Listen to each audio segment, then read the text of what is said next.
Hello, good morning. Welcome in to this episode of Morning Ritual, our TTRPG talk show. Hi, we're here. It's That is Pride that where Month. we that's where Happy we put in the Pride. energy? That's where the energy's at today. Kind of What's like good, chill. motherfuckers? Happy Pride! Get your shit up, man! We Make have that shit I have extra iced gay as coffee. fuck. How gay is your coffee I right have now? it's iced coffee.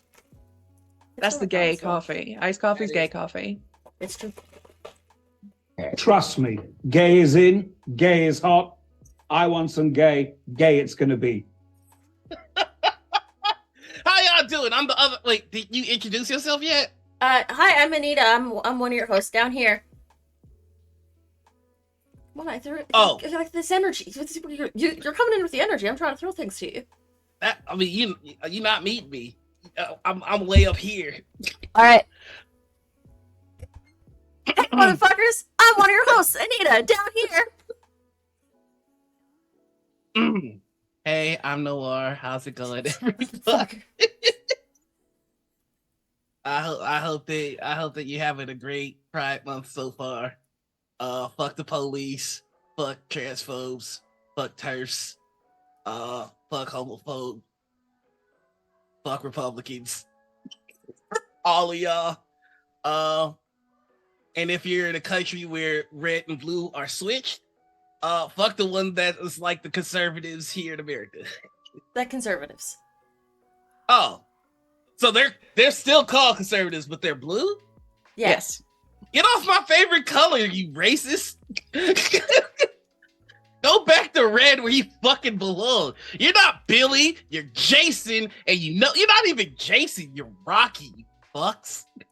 Yeah, but red is the color of socialism. So why American Republicans on the red? That's why. Oh. But I like blue though. Can we give them a color that sucks? Like a color that we can all agree sucks? What's a color that sucks all the way around? Can we give them gray? Brown? Wait, hold on. Time Wait. out. What the fuck did you just say?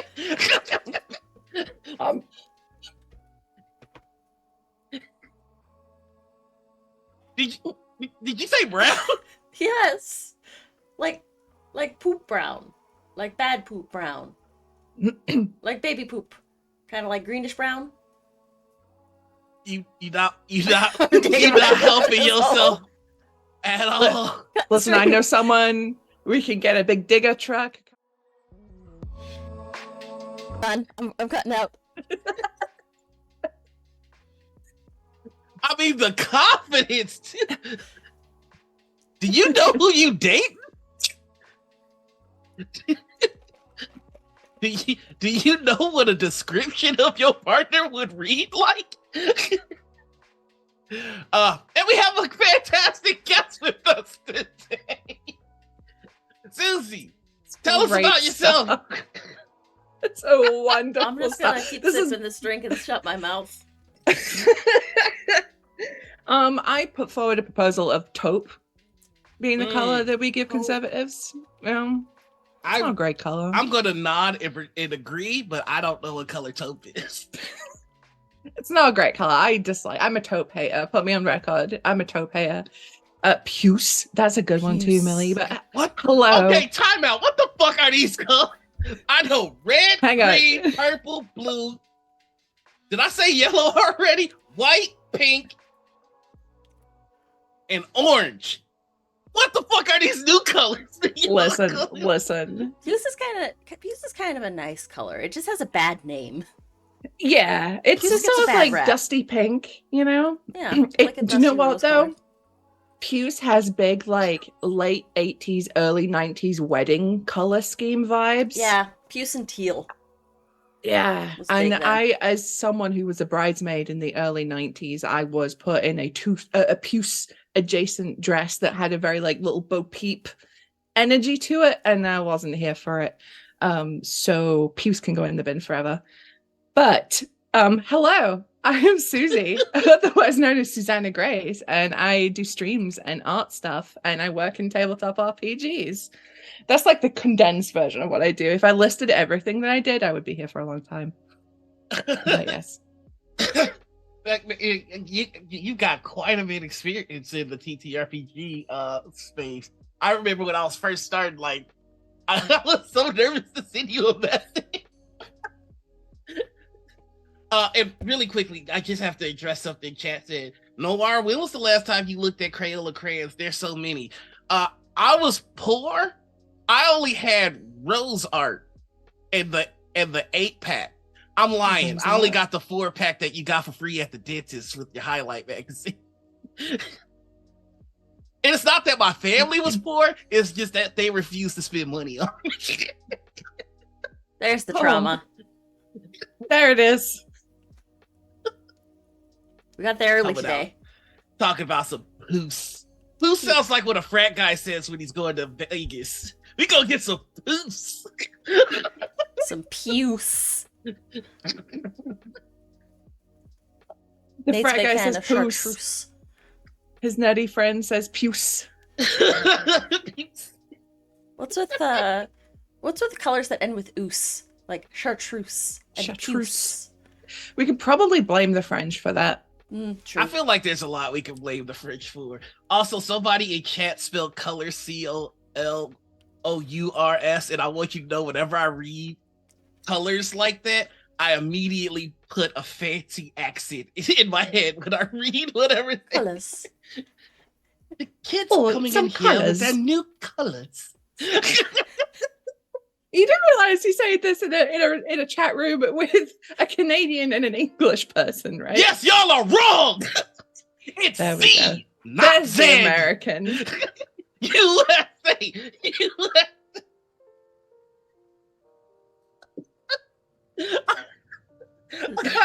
I hate when I hear Zed so fucking much. I can't. I'm never more patriotic than when I hear somebody say, do the alphabet and end it with Z, because it doesn't rhyme, it doesn't flow, and I just. It's Z! Just Z! Yeah, it Zed breaks up is the a rhyme. Power Rangers villain! It breaks up the rhyme, and I'm not a fan of it personally. That's my opinion on Z and Z. I have to agree, like the rhyme does get screwed, but I cannot at any point in my life ever agree with America or Americans, so it is Zed. Okay, what feels better to say? Man, I got this down from A to Z or A to Z. We don't say Okay, that. It's the so thing.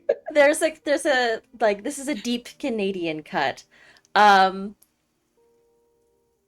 We had a store in Canada called Zellers. It was like Kmart or Walmart in the States, and the mascot for it for the store was a teddy bear named Zeddy the Teddy,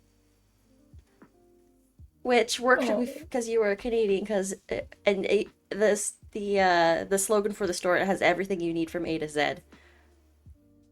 And then it has Zeddy the Teddy. I don't know if you know this, but some Hudson Bays are doing little Zella pop-up stores. What? Yeah.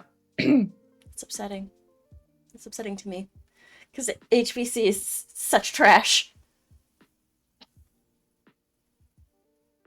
So when I go, oh, go on. Oh no, go. You I would say when I walk through like the mall and we go through the bay, I'm like, I feel like this is a very deep cut for any Brits here, but growing up as a poor kid, when we went into like a Marks and Spencer or like a department store, I walk through it and be like, oh my god, like don't touch anything. They're gonna think I'm shoplifting. Yeah. That's how I feel like going through the bay, because everything's so expensive in the bay for no reason. No reason. And it's not No good reason. quality things either. No. I remember I was Christmas shopping one year for my grandma, and she always had a teapot that she'd like break the top like handle off of the lid because it would always latch in, and then she'd just try and yank it off without like twisting it and pulling it. I love my grandma. But I went and I bought this new teapot, and I'm like, oh, I saw that it was on sale. It was actually a halfway decent price. I'm like, okay, it's only $20. I'll get it. I'll bring it up to the front. Rings it up. It's like $80, and I'm like, I just saw it on the display over there for $20, and I'm like, I'm just trying to get a Christmas present for my grandma. And the attendant was just like, marks it down to $20, just like, here, Merry Christmas. Give it to your grandma. And I'm like, There you go. and then my grandma proceeded to break the top of the lid off of that teapot within 2 weeks. 2 weeks. Is your grandmother? No, She's I'm very fascinated, but is strong. I was gonna say she like the goddamn Hulk. My grandma, rest her soul. I like to tell this story that she once chokeslammed a pedophile. That's true. A guy came to the farm. This was like a she was like 5'8" and like was strong from lifting things around a farm all day. And this guy came to the farm and started harassing the kids, and she chokeslammed the guy like Damn. like Cain. Like Cade? Like Did you Cain. say? Yeah. Oh, so it wasn't an Undertaker chokes. No, it was a Cain chokeslam. Okay, that's cool. Undertaker takes him higher, Kane puts him down harder. Yeah. Cain like put the guy through the ground.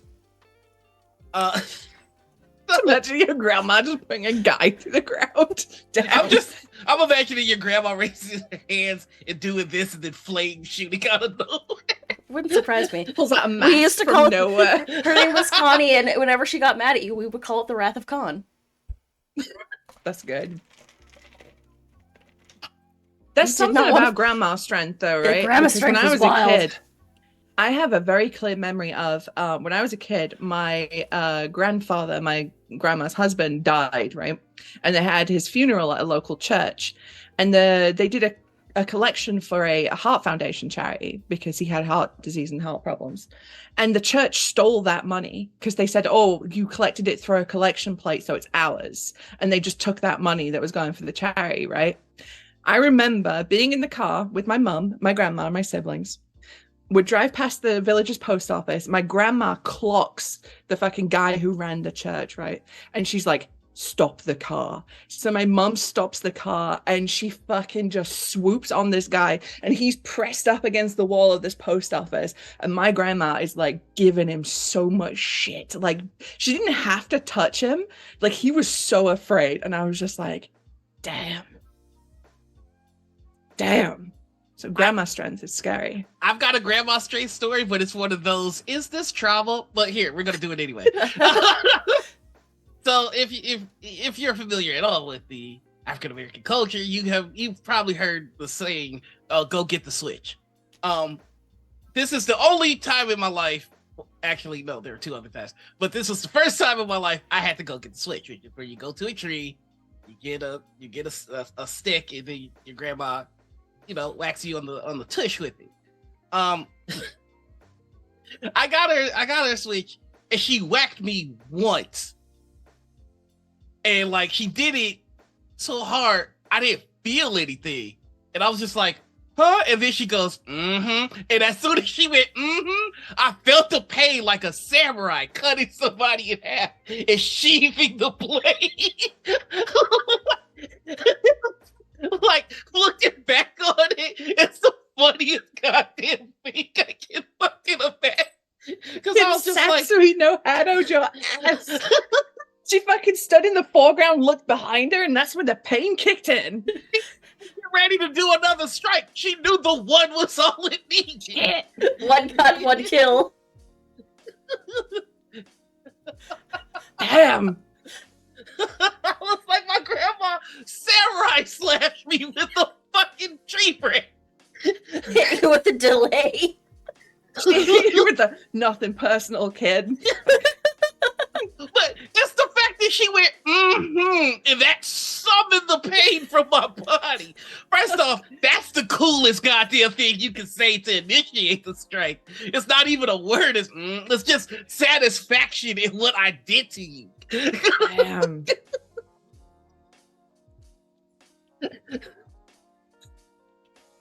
God. We're off to a great start today. Such a great energy. I've already trained my coffee. I'm coming in peak energy. So we should probably start talking about your history in the TTRPG space. I remember like seeing you the first time on a channel called Encounter Roleplay back in the day, which was a Tuesday. No.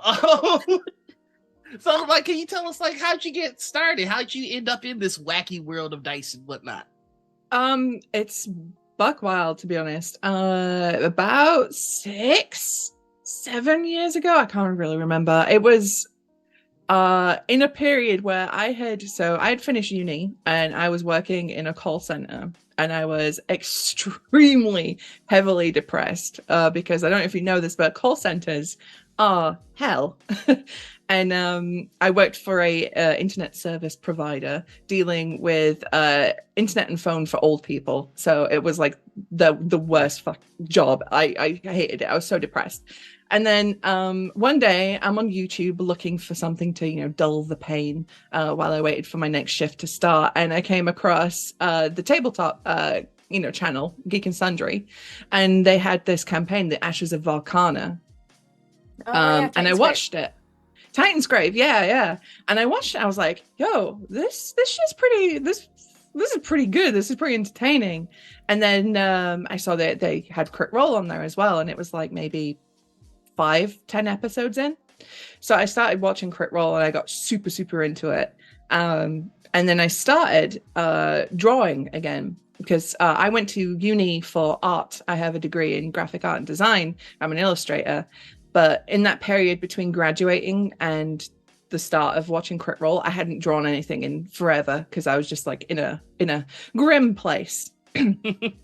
So I started doing all this fan art and stuff for Crit Role and having a really good time. And then I started streaming, and I was like, oh, I'll stream myself drawing because people want to watch that, I guess. And from there, I met a bunch of people in tabletop, people from, Crit Role fans and stuff. And they were like, oh, do you actually want to play? And I was like, oh, yeah, sure. So I got into a couple of little one shots and things. And then I met Charlie, Frost from Fire on Twitter. Mm-hmm. And she was like, hey, do you want to come play on this channel that I'm with, Encounter Roleplay? And I was like, yeah, sure. So I played a little bit on there, and then very quickly she was like, do you want to run something on Encounter Roleplay? And I was like, yeah. So I started running things, and before long I was on a show on Encounter 4 times a week. 4 or 5 times a week I was doing shows, as well as running a Curse of Strahd campaign on my own channel, as well as a bunch of other stuff. So I went from no tabletop at all to everything tabletop. All the tabletop. Yeah. And then after about a year or so of being on Encounter, Samantha Webb from Modiphius was doing a public playtest of Acton Cthulhu, their 2D20 version. And I was asked if I wanted to be a player for it. And I was like, this sounds great. So I joined. It was me, Charlie, Pruitt, Lynn, Gremlin Art, and Virginia. We do love Lynn. My two favorite artists were in the same thing. I love it. Yeah, that's actually how I met Lynn. So we played this campaign of Acton Cthulhu, and I started to become really good friends with a bunch of people from it.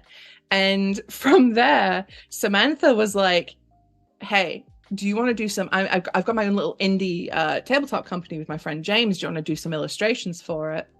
So I did a bunch of work on what would become the spy game, which Noir and I are quite familiar with, having played it together for quite some time. I love that game so much.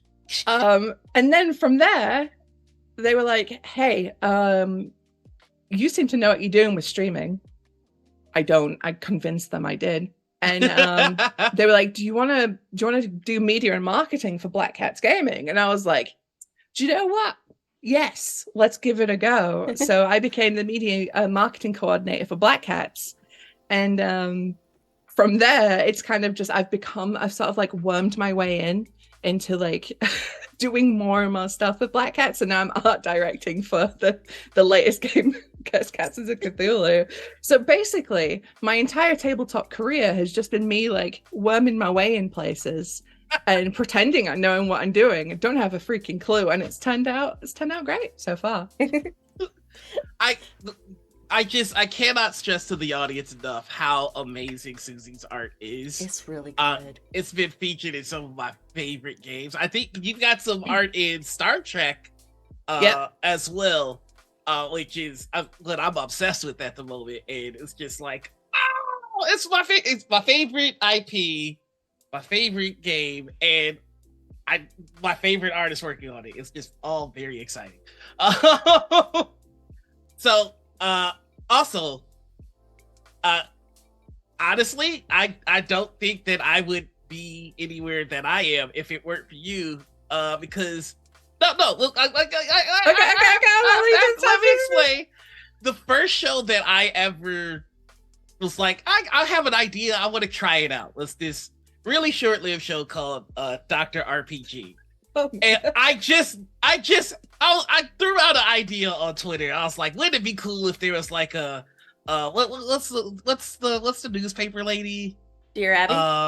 Yeah, Dear wouldn't it Anne? be cool if there's like a Dear Abby for like adventures, and you and you and the accountant team were just like, all right, yeah, you're gonna do it here. And I'm like, wait, what? So like that kind of got the ball rolling for me. So I really appreciate that.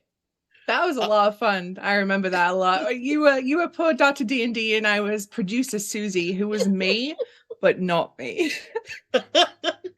Yeah, it got weird by the end there. It got But, really meta real quick. It was a fever dream. Like, I can't even remember like how long ago that was. But it's really amazing to just kind of see you growing within this space. I'm kind of curious, like, what would you like to do next in this space? That's a big question. I think next in the space, I've taken a couple of steps already, but to just be more active in actually making the RPGs. I've spent so long playing them that I'm like, let's make one of these guys. I did my own little solo RPG earlier this year. I wrote it and laid it out and did the art for it. Thankfully, my lovely James from Black Cats did some much needed editing on it for me. But I just want to get more involved in all the different sort of processes of that. You know, if I'm writing more stuff or art directing more stuff, like I'm really enjoying art directing because I can be like, this is what I want. And then an artist does it and it's great. And I get the pretty art without having to sit in front of a graphics tablet going, why can't I draw this hand? You know?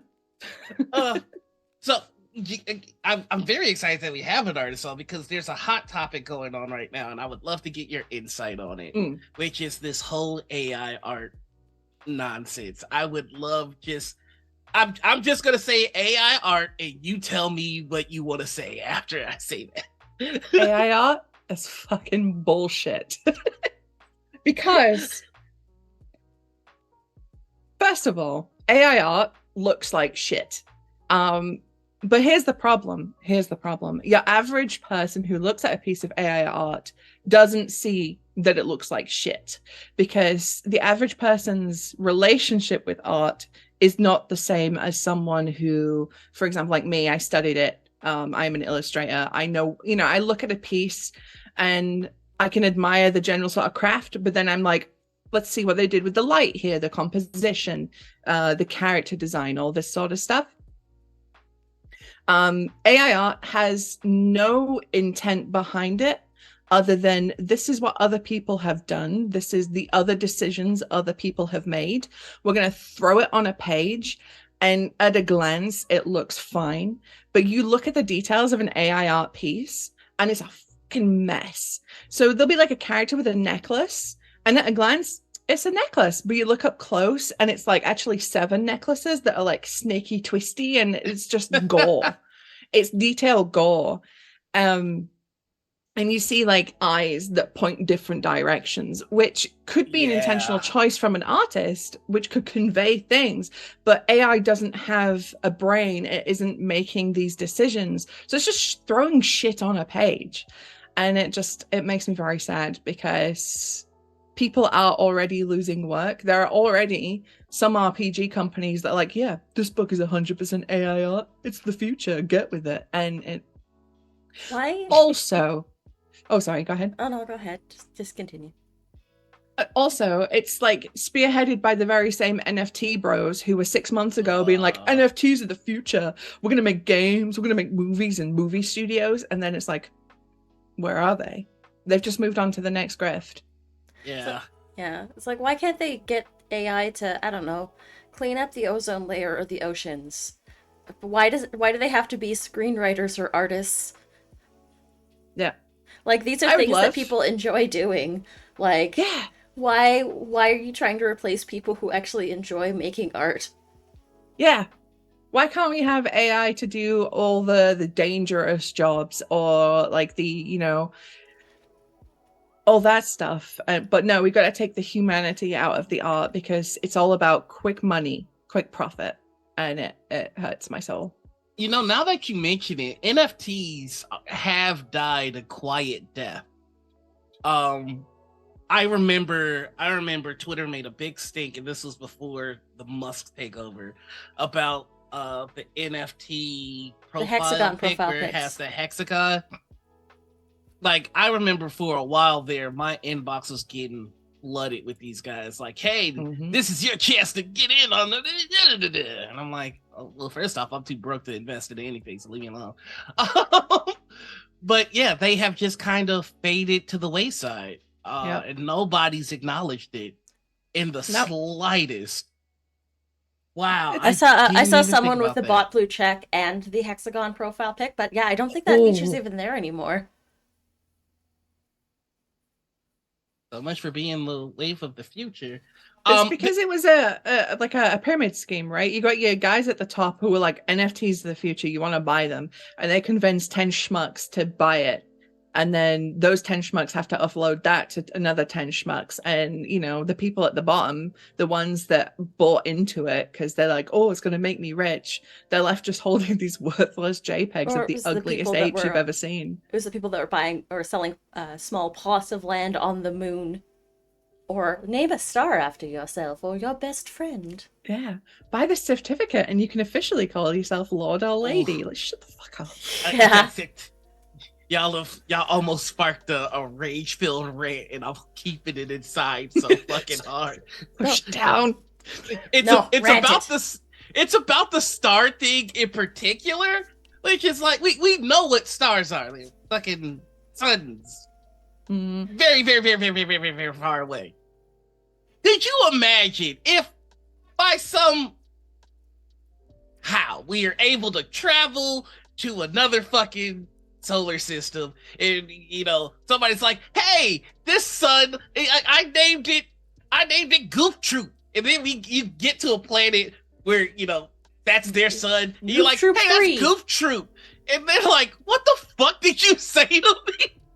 Like, could you imagine some alien came here? They were like, I named your son. Blah, blah, blah. Like, fuck you, dude. It's the sun. Like, how dare you from all the way over there try to name my fucking? It feeds my plants. You dickhead. You can't fucking. I'm sorry. I was trying to contain this rant, but it's the audacity. How dare you? It's very colonialist. Right, like I'm gonna name a star after my daughter. Fuck your daughter. I'm gonna name this land that already has people on it America. Okay, well, yeah, I mean, I love that. I love that we've got a Brit and a Canadian together. I'm saying fucking nothing.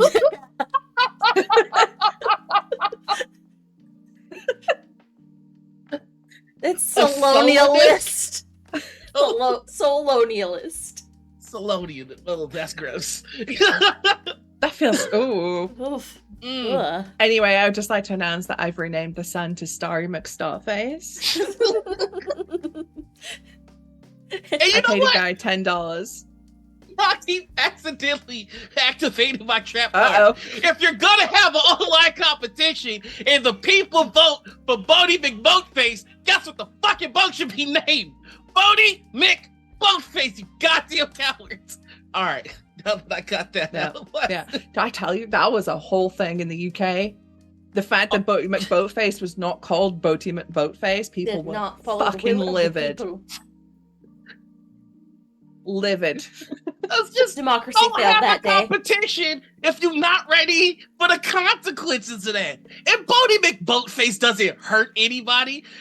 Mountain Dew had a fucking competition to name the next flavor of soda, and 4chan upvoted something horrible like Hitler didn't do anything wrong. Like, Bodie McBoatface is getting off easy when it comes to the internet. Give them the name.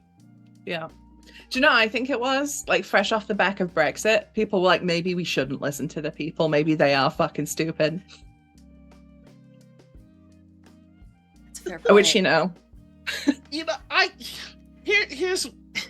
this is gonna be, this is slightly problematic, but fuck it, I don't give a shit. I was watching a lot of the news when the Queen passed, and they kept having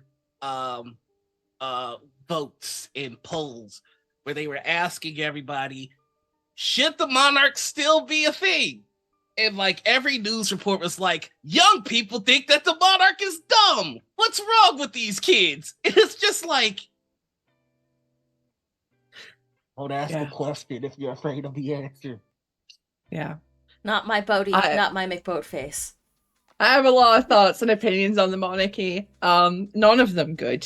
So if I ever want to be let in the UK again, I think I should just be quiet on this one. But I do believe that the monarchy has had its time, and we should get fucking rid. I think when people in the UK are struggling to eat, or pay their electric bills, or pay their heating bills, or in the middle of a massive heat wave with no air conditioning or anything like that, or rent prices are skyrocketing, I don't think that the gold-encrusted man-child should have a party. No. My favorite thing was like, they were like, we're trying to be conscious about the fact that people are struggling, so we're gonna tone it down. And the motherfucker had a solid gold chariot. Yeah. I'm like, if I ball so hard that toning it down is a gold chariot, mm-hmm. I'm not toning it down. Fuck everybody. What you but listen, gonna do? You know, we gotta feel sorry for him because that solid gold carriage, that's the only one that doesn't have modern suspension. So it was a really difficult ride for him. It was a bumpy ride. His tush It was bumpy. Because there are potholes that aren't being filled. I wonder why that is. Fuck you, dude. Like, honestly, at this point, I'm so sick of rich people trying to be like, we understand that it's hard for everybody, and we sympathize with that, and we're gonna all band together and do what we can to make it easy. I want dickhead billionaires. I just embrace it. Be the bad guy at this point. You're the bad guy no matter what. You're the bad guy no matter what. Just lean into it. Be a Lex Luthor. Go full mustache swirling villain. Like, if you're gonna have a bit, commit to it.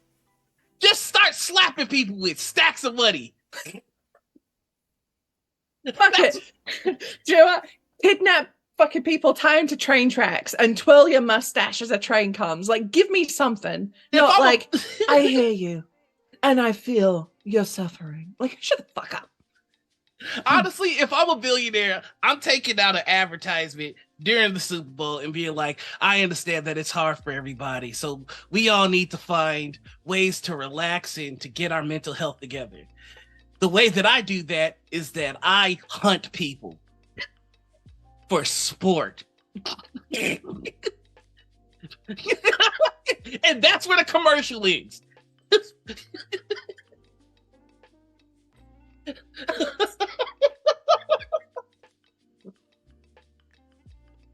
I don't know how we got here. How the fuck did we get here? We went from, hey, tabletop, to I hunt people for sport. You show us a mess. It's always been a mess, and it'll always be a mess. So unhinged. I don't know how we're still going.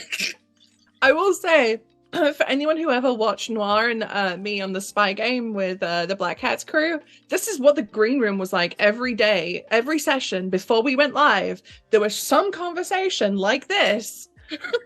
And then we had to go live and pretend we hadn't just had a conversation just exactly like this.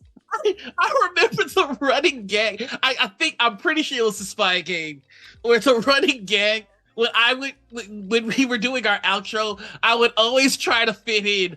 OJ didn't do it. And I remember everybody cringing so hard every fucking time. Do I believe that? You'll never know. But I'll say it all day. Op was a wild boy. I'm not even surprised. I always remember when we did the sessions in London and you called Big Ben Uncle Ben constantly, and it fucking killed me. I was laughing so hard, and I would get texts from my mum because my mum watched my show, and she was like, he does know it's not Uncle Ben, right? I'm like, yes, mother, he knows. Like, I can't believe London loves Spider-Man so much they made a clock for his uncle. They love microwave rice.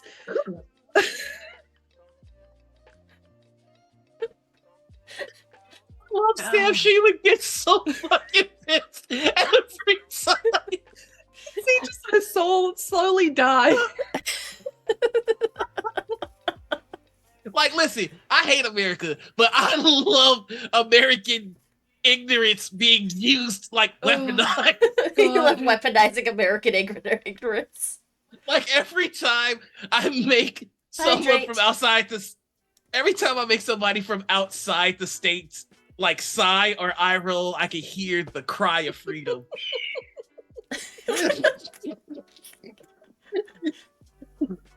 Oh God. Oh Man. Oh. So we have some standard questions that we ask everybody Yeah,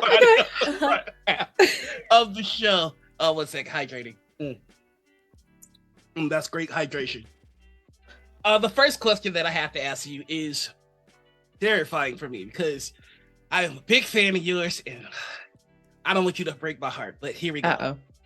There is a war in the TTRPG community between people who see these as just tools to help tell a story. You know, you roll them, you get the results, and then you move on.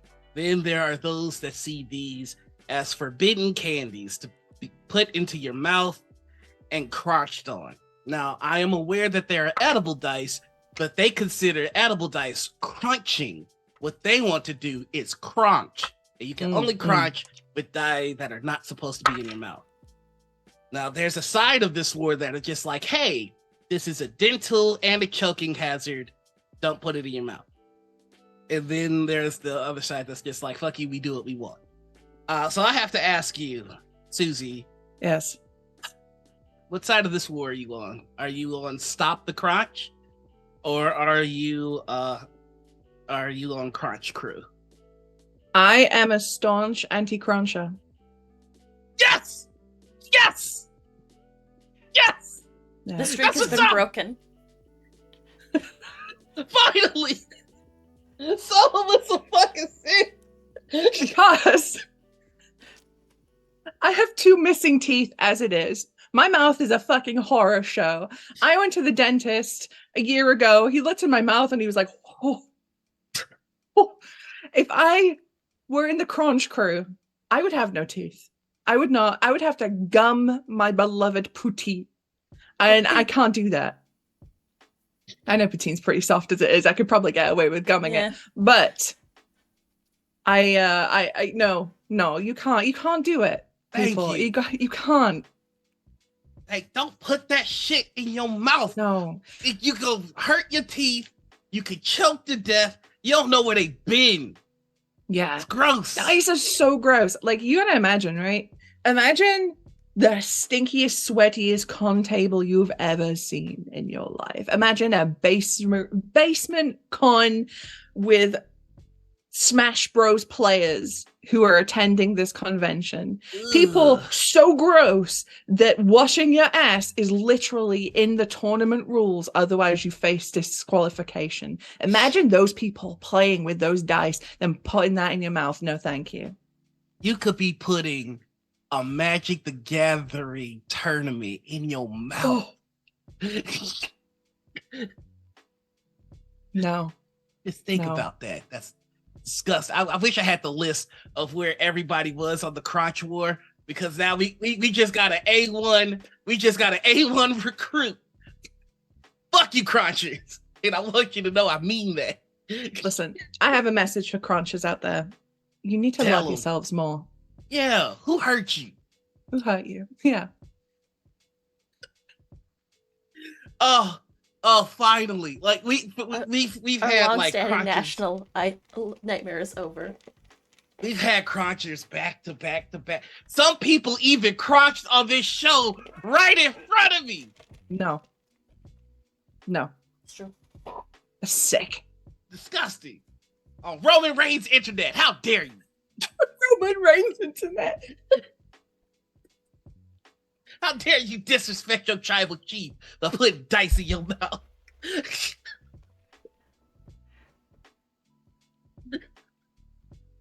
All right. Stop the crunch.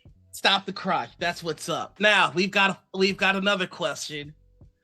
I'm gonna give you the nicer question first, because I give the harder question as a punishment for people that crunch. But the easier question is: you are the God Empress of the TTRPG space I'll take it. for 24 hours. Any 3 things you want to have happen, no matter how small or how big, happen at the snap of your fingers. Hey, What do you yes. do? Number 1, every campaign has a large woman. Yes!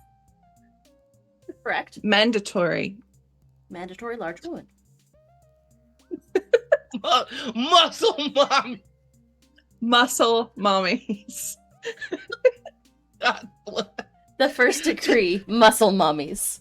To die by thigh is the way of a warrior. That's how you enter Stovercore. Oh, shit. Okay, number two. Okay, I'm the God Empress for 24 hours. Number 2. Similar, very thirsty vein. You must have at least one extremely attractive vampire. And if those two I'm could just- intersect. If those two intersect, then I've ascended. And If the muscle mommy is a vampire muscle Lady Dimitrescu. Oh, Lady Dimitrescu. Hold on. I need to recover.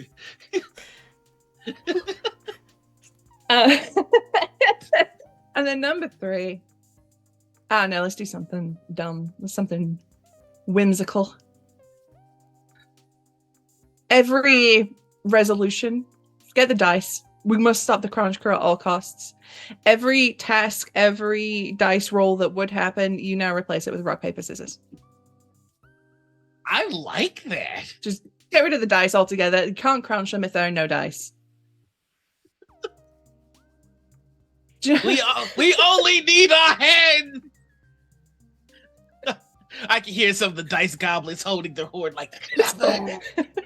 I mean, the non-silly answer is, like I do wonderful things. Like I make sure that a lot of people get positions that they would love in the space. I would lift up marginalized voices and make sure that they get to make the games they want to make. That's the real answer. But the goofy answer is big tall vampire mummies and then rock paper scissors. I love it. And Sphinx, right? They'll start biting their nails, and there is nothing wrong with biting your nails. They're yours. You can do whatever you want with them. Don't look at my hands. But if you choose to stop, there is a way out. I used to be a nail biter, and now I have claws. So I think it's too late for me. I think they don't grow to a certain point anymore. Like this is TMI, and it's gross. I straight up just pull my toenails out. Ah! No. No, what? Huh? I think you can ask Anita. I don't have a pinky toenail. No. I just That's not good. You know what? Historically, removing of nails is like a torture thing. oh. You know, that's what they used to do to torture people, and you just do Oh. that. I should let you know that I'm a masochist. Listen, you know, it takes all kinds. You do you. I'm not judging. So after it's over, I'm like, People get As we tattoos say- for that reason because they like the Yeah. pain. I And don't as we have say any back home, tattoos. I should It probably takes all get some. kinds. You would actually probably should get very some. you would get tatted up real quick. Like after your first tattoo, you'd be going in for your second one within like a couple weeks. You get So that addiction I'm, for sure. I'm getting ready to get some piercings. You're also gonna get that Oh, dopamine hit from the yes. piercings. Yeah. I got 7 piercings. I enjoyed the piercing process. I love how I like supportive having Twitter tattoos. was when I asked like, hey, I'm about to get some face piercings.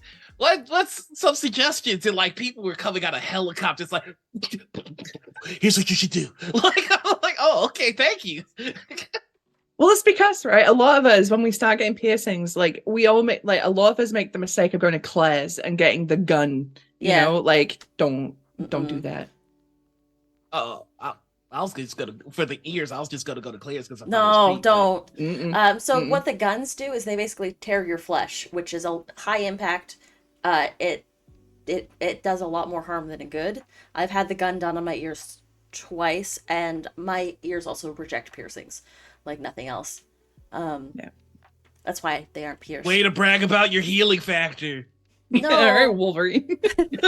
No, I'm kidding. I'm kidding.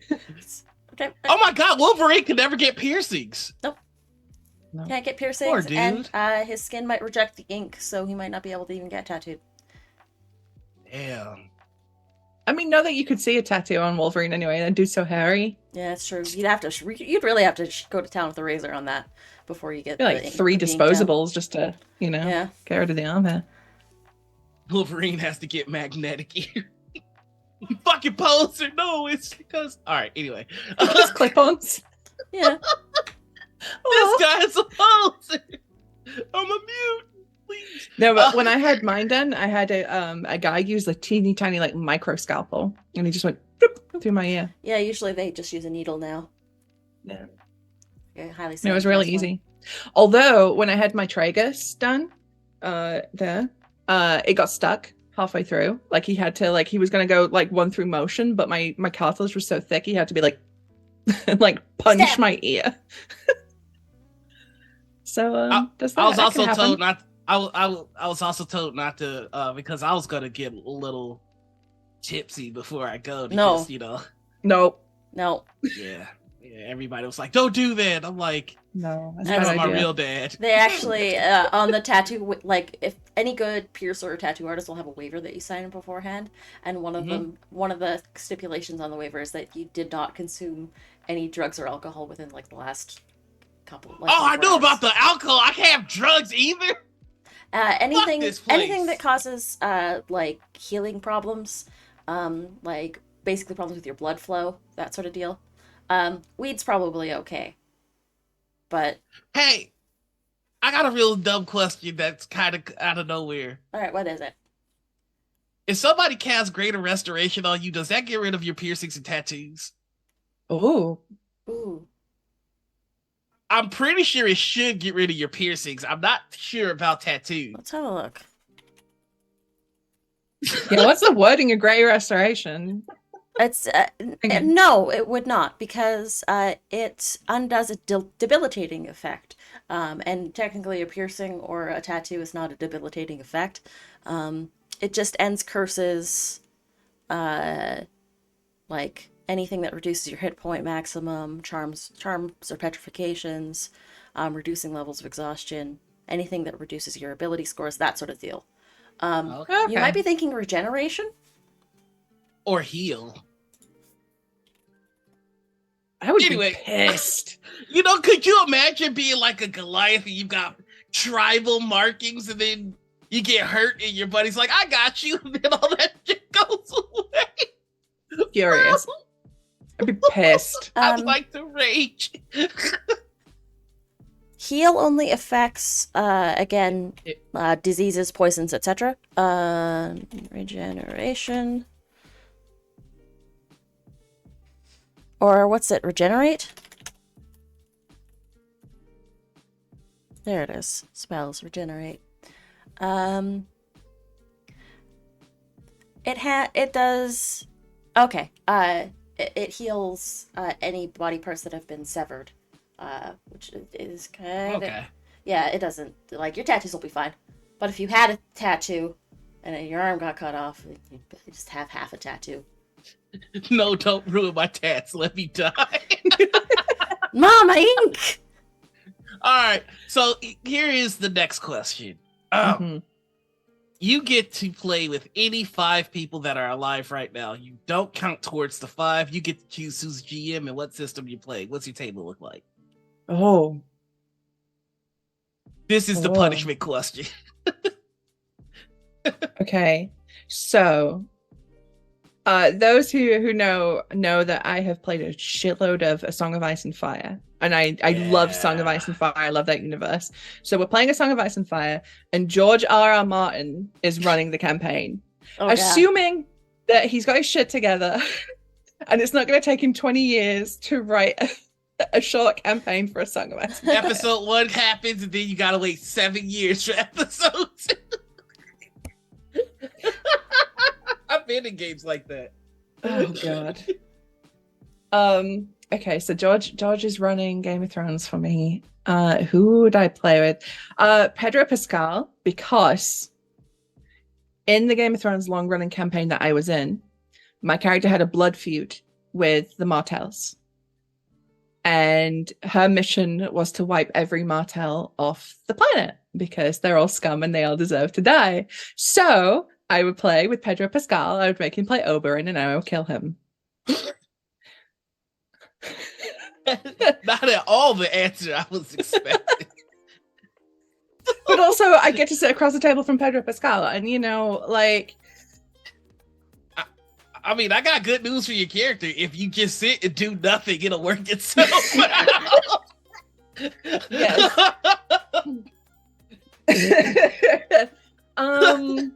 Who else would I have at this table? That's a good. I would good pull. invite, I think, Lou Wilson, because Lou would bring a fantastic energy to this table, and I love Lou's sort of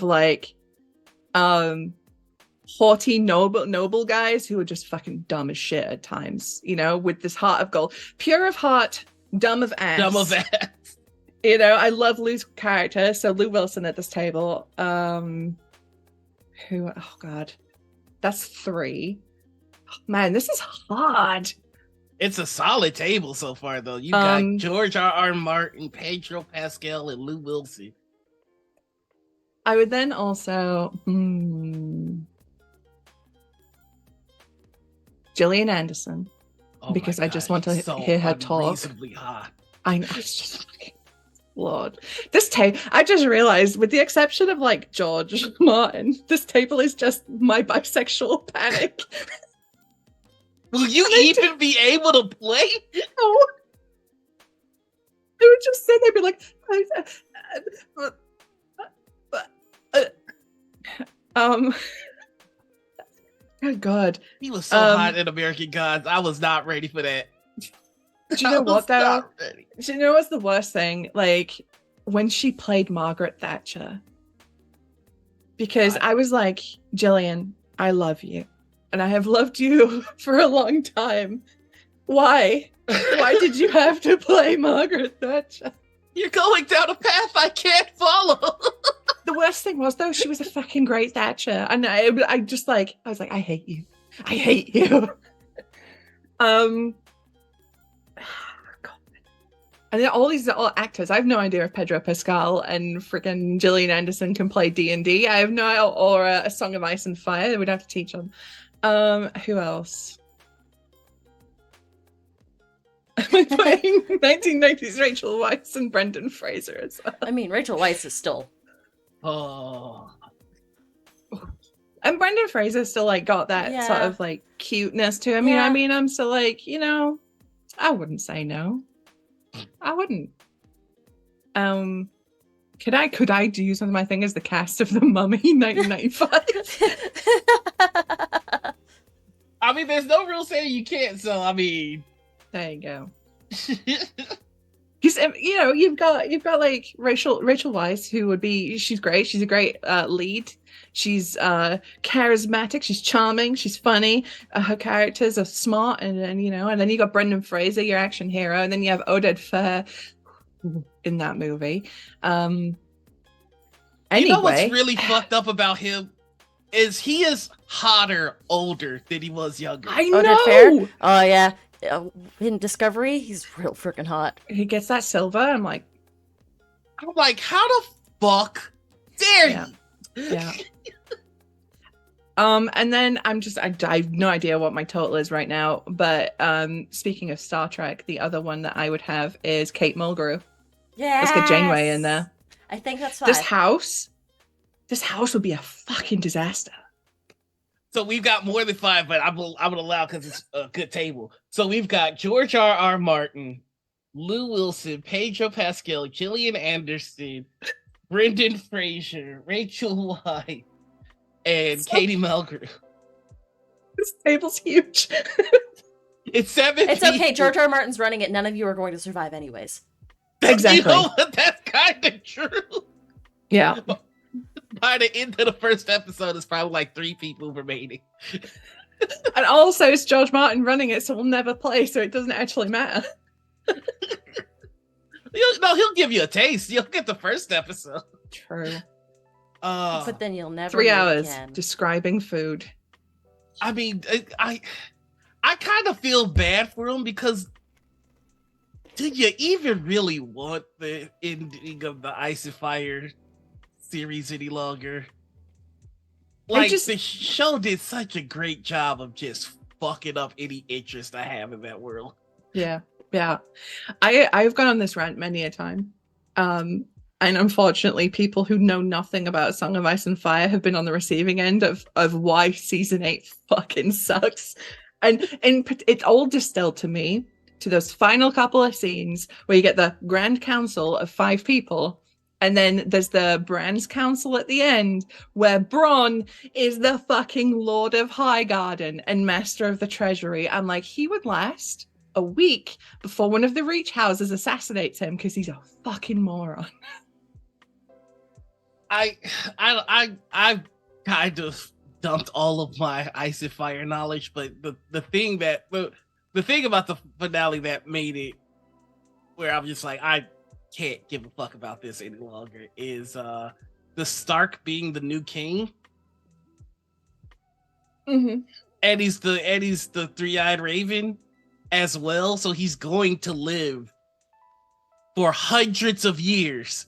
So that means that you have a king, the same king, on the throne for hundreds of years with damn near omnipotency, with the ability to see the future and the past, and he can warg.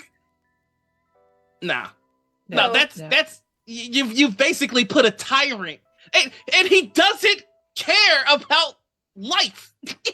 Doesn't care about anybody, and he's the king. Nah, you put the happy ending is we've put a tyrant on the throne. We've put an unkillable, omnipotent tyrant on the throne. No thank you. Yeah, I have a lot of thoughts. But- We don't have time for me to dig into this. But Daenerys went crazy. Oh. And the thing is, I don't mind that if they earned it. They went from 0 to 100 with no in between. No. Okay, well, you're trying to fade this. And way. Cersei going out in the basement with bricks dropping on her, being like, "Oh, I'm scared." Shut up. That's not how Cersei Jamie, dies. leave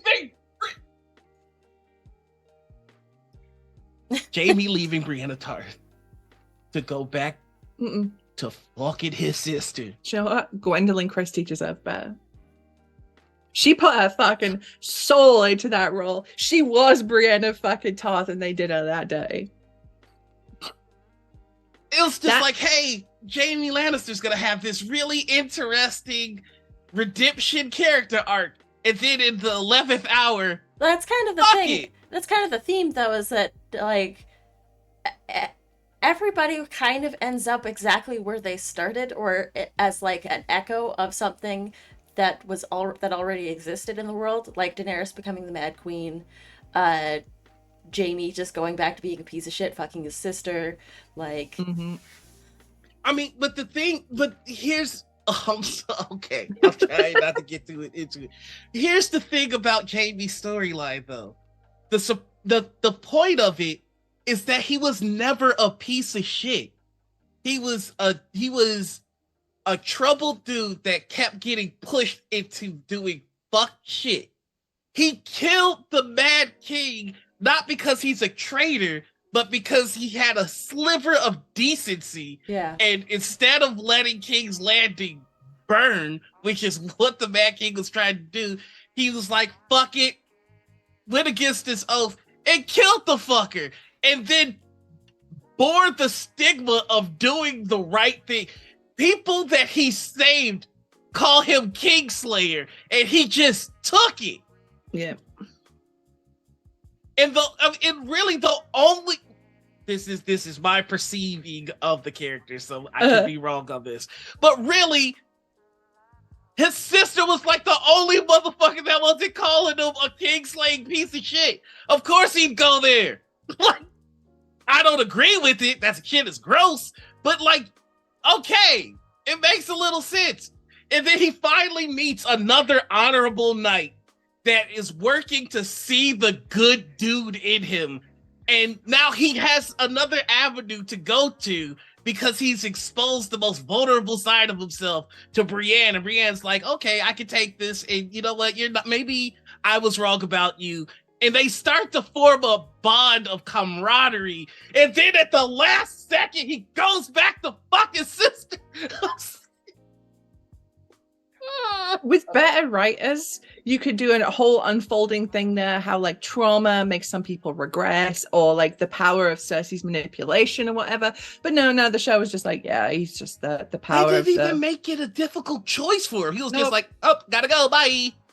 Yeah, he's like, I never cared about the people, fuck them. I'm like, are you sure about that? Is that true?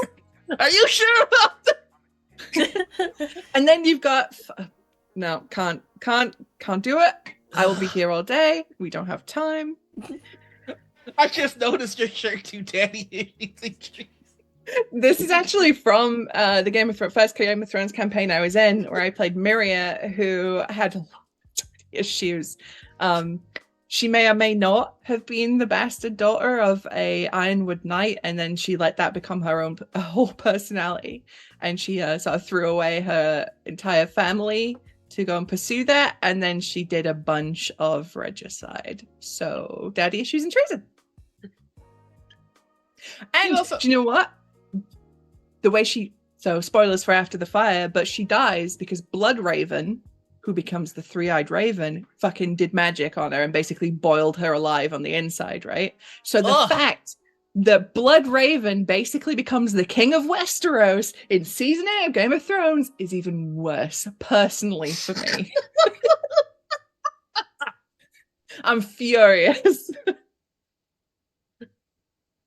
Did she swallow a load of magnets because arrows found her real easy? All I'm gonna say is Bloodraven is a cheat-using bitch. He's got aim hacks, got wall hacks, aimbot. That's why he needs to win. Do you know what I had to defeat Maekar Targaryen? A spear.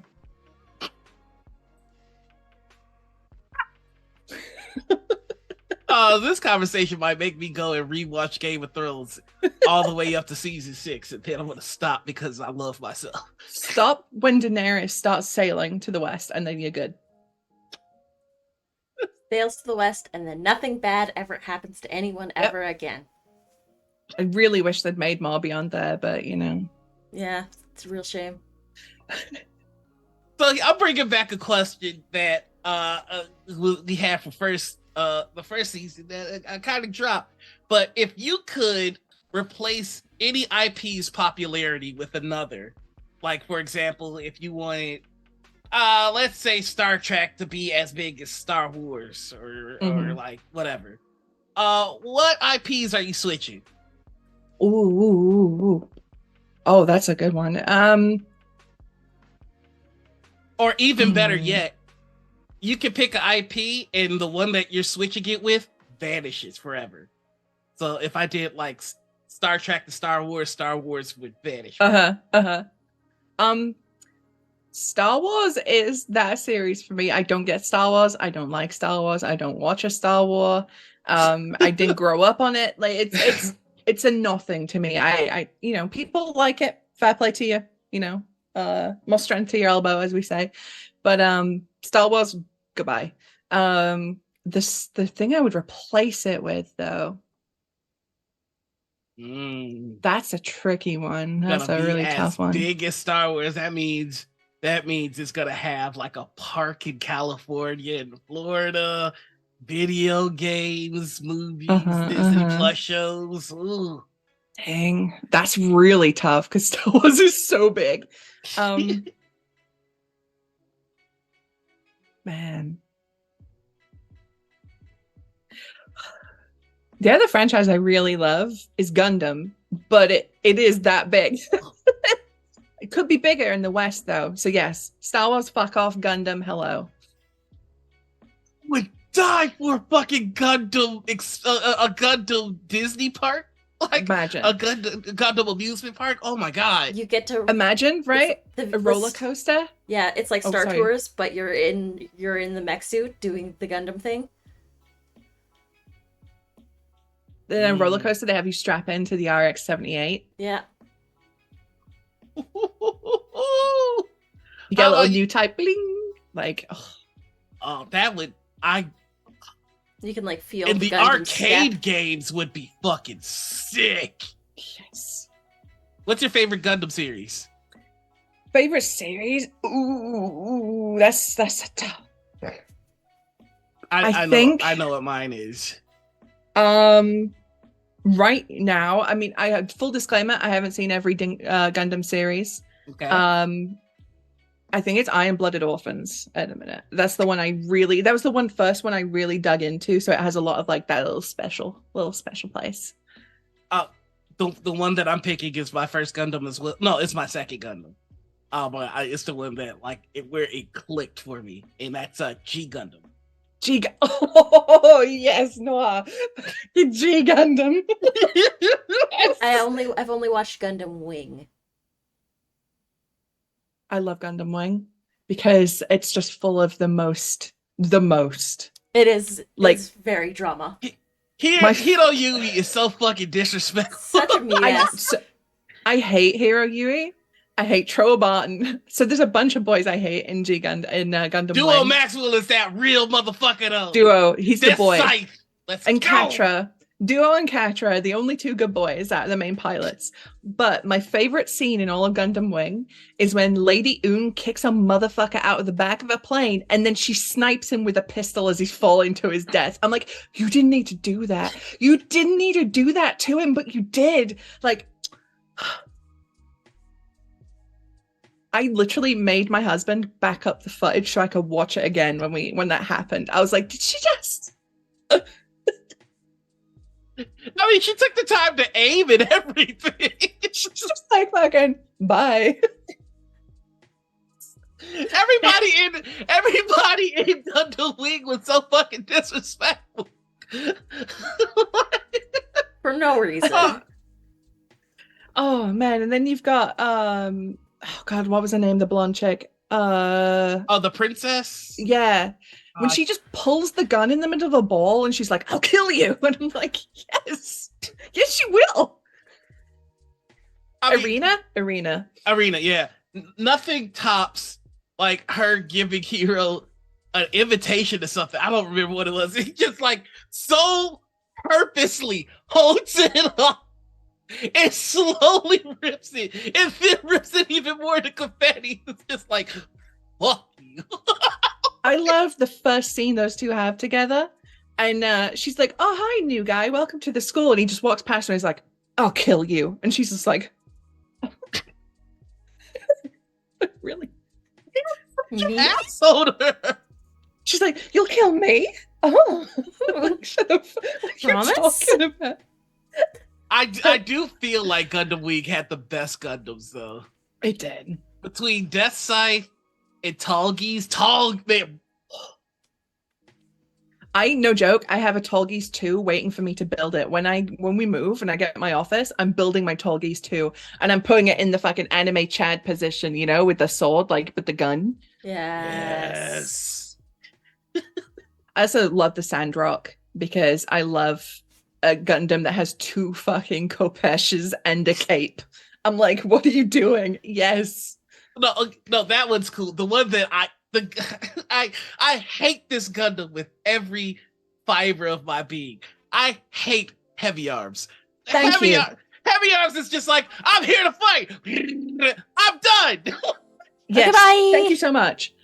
Like, you know, you've got your Death Scythe who has a sick fucking scythe. You've got Sandrock with 2 fucking swords. You have the Tallgeese who's like dressed up like a centurion, and then you're like, you Gundam, what's your power? Gun. I got tit guns. Like, shut up. And then like the ammo's gone. He's like, right, bye. Okay, bye.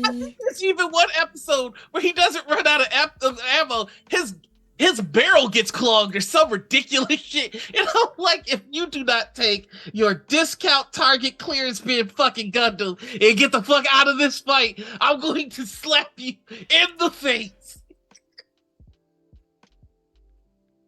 I have one thing that would probably get me kicked out of the Gundam fandom, but controversial hot take. I hate with every fiber of my being Zeta Gundam. I hate it. I think it's a terrible show.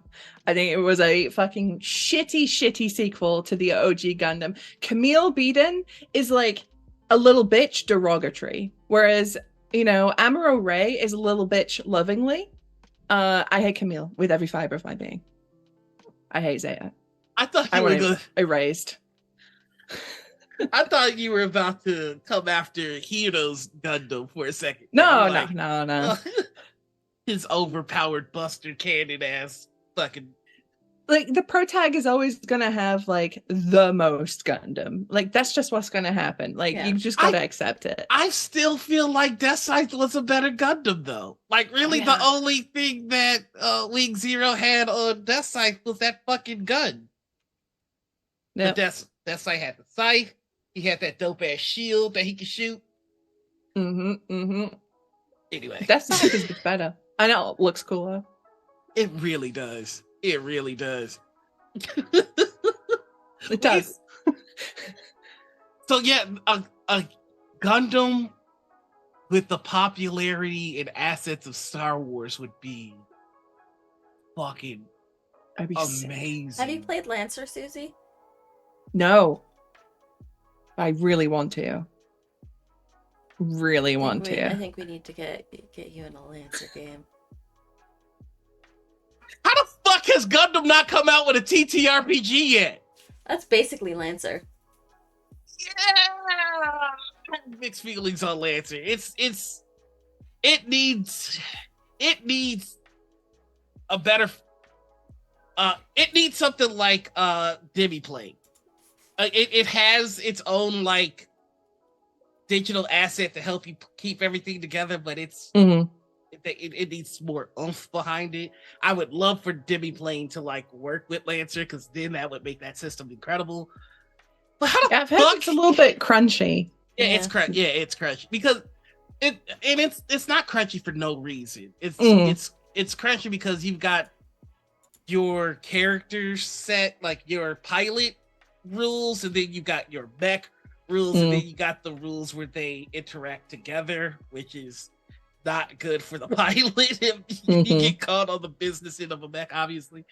But Yeah. How the fuck has Gundam not come Like- out with the TTRPG? It feels so easy, right? Because then you can you've just got splat butts out the arse because you've got every era. So you can do the UC book, which you've got all your Right. Amuro Ray and your Shar Aznable, by the way. One of the greatest characters in anything ever. Bless him, never betrayed anyone in his life. But then you could do the IBO supplement, the Witch from Mercury. I mean, that Witch from Mercury is a license to shit money at the minute. Have you seen that? The No. God, who is it who has the license? They did an earnings rundown, and Witch from Mercury has doubled everything that they've earned so far. It's been their hugest year ever. How the it's Looking just at- that would be a slam dunk. I can't think of a single person that wouldn't want to at least try that RPG. Mm-hmm. And hey, in this imaginary world that you've now created, there are a number of Star Wars TTRPGs, so that means that we would have a number of Gundam TTRPGs, which would be nice. Imagine doing a stream where you set it up like G Gundam, but it's a tournament, right? And every player picks a different country, and you've got your little. It would be a whole tournament arc. I think Darby actually has Darby had a pitch for a game that was basically that. Extremely good. Extremely good. There is a game called Mobile Frame Zero Firebrands. That, from what I'm reading, is actually pretty good in terms of emulating that Gundam style seamlessly and also not being too crunchy. Okay. All I know is that if somebody invites me to a Gundam actual play, at some point I will yell, "This hand of mine burns with an awesome power." Shining finger. It's pretty about to be good. Tell screaming. me to defeat you. Wait, I do fucking love how Master Asia just becomes a Beyblade in that. He goes. Ugh. Oh, so good. All right, Anita, what IPs are you switching? Oh,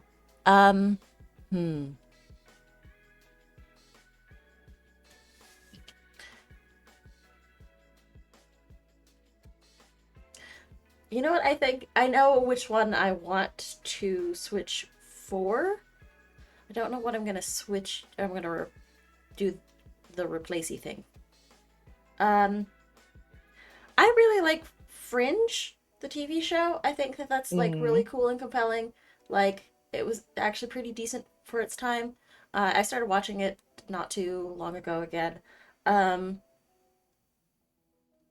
What would I replace it with? What would I replace to bring Fringe out of hiding? I'm gonna replace the Good Doctor. That's good. That's valid. Yeah. Sorry, somebody just dropped Chevalier, and it looks like a. Oh. Oh, that's I'm gonna have to Susie's pick game. this up. That's my game. I was looking at it like, oh shit, I fuck with it. I love Gundam, dude. Well, then let's play this. It's a single player game. That's why I like it. Because I hate people. No. You were saying you're replacing the Good Doctor with Fringe. All right. Here's my switch. I hope y'all are ready for it. Let's do it. Uh-oh. We're replacing Harry Potter. Yes. Good. We're replacing Harry Potter with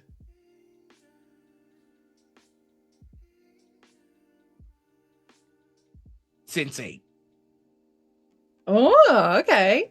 A bold choice.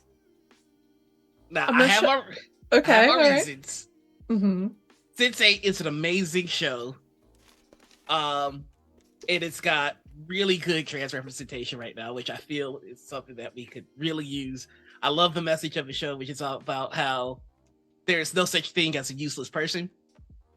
Sensei, just to kind of give a quick rundown as to what the show is, there are groups of people that are born at the same time. They share the first breath, the first heartbeat. That kind of makes them in sync. And they are able to basically travel into each other's minds. And like there's parts where a character is like a mercenary and he has to bluff his way out of a really bad situation. And in his sensei group is an actor. And the actor sees that the mercenary's in trouble. And the actor goes, "Hey, why don't you just lie?" And the mercenary is just like, "I don't know how to lie." and the actor goes, "Hey, do you mind if I just take over for a second?" So the actor takes over his body and acts like, I don't have a gun. I'm pathetic. I'm weak and I'm sorry. And he's like crawling on his knees, begging to not be killed. Unbeknownst to them, he's crawling closer to a hidden gun. And once he gets close enough, the mercenary goes, "I'll take it from here." Like, I just think that would be so incredibly cool to have in a video game, TTRPG, and all that good stuff. So if you haven't watched Sense8, check it out. And also, we get rid of Harry Potter once and for all. Yeah. Again. I love the idea for like a video game where you have like different skill sets, but you inhabit different bodies at the right time. That's sick.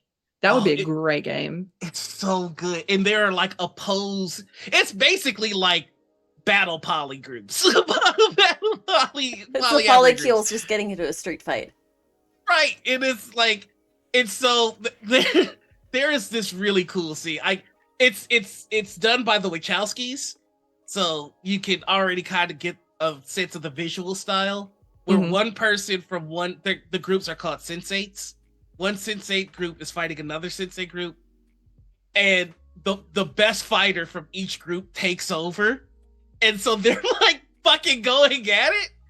And like, if one person gets a weapon, whoever's the weapon person in the sensate group takes over.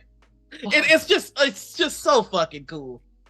Really, really highly recommend it. It's on Netflix, or if you're like me and you're sick of all these streaming services, you can find alternative methods of watching the show. So we have been at this for about an hour 30.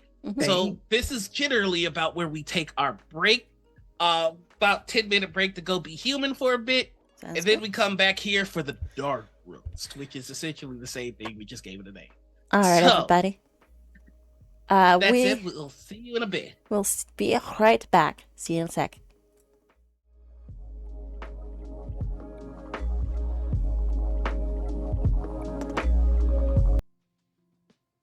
Oh, no. Hello. We're back. Welcome back, motherfuckers. Hey, if all the species of Star Trek were real, who do you think America would go to war with first? Fuck. The Klingons, and we wouldn't win. No, I think it'd be the Romulans. The Romulans act like us a lot. I mean, the entity from Skin of Evil, because it looks like it comes out of an oil puddle, therefore Americans. Oh, if it's around oil, you know we got to give it some freedom. Like flies on shit. Let's go. I was just gonna say that if any of the Star Trek factions were real, America would go to war with the Federation because it's space socialism. I don't know. We wouldn't go to war with it. We would try to infiltrate it and then destroy it from the inside. The way that we have done almost every South American country. I hate this country. Anyway, oil wins. Vulcans, you want us to live long and prosper? What about logic and reason? Fuck you. Live long and prosper. That sounds like you want free healthcare. Nothing should be free. But that sounds like pussy shit. Give me my. That sounds like socialism to me. Wait. Your guns get set to stun? Mine get set to gun. That phaser's to gun. Oh. We have to laugh or we'll cry. Merca. I need the eagle.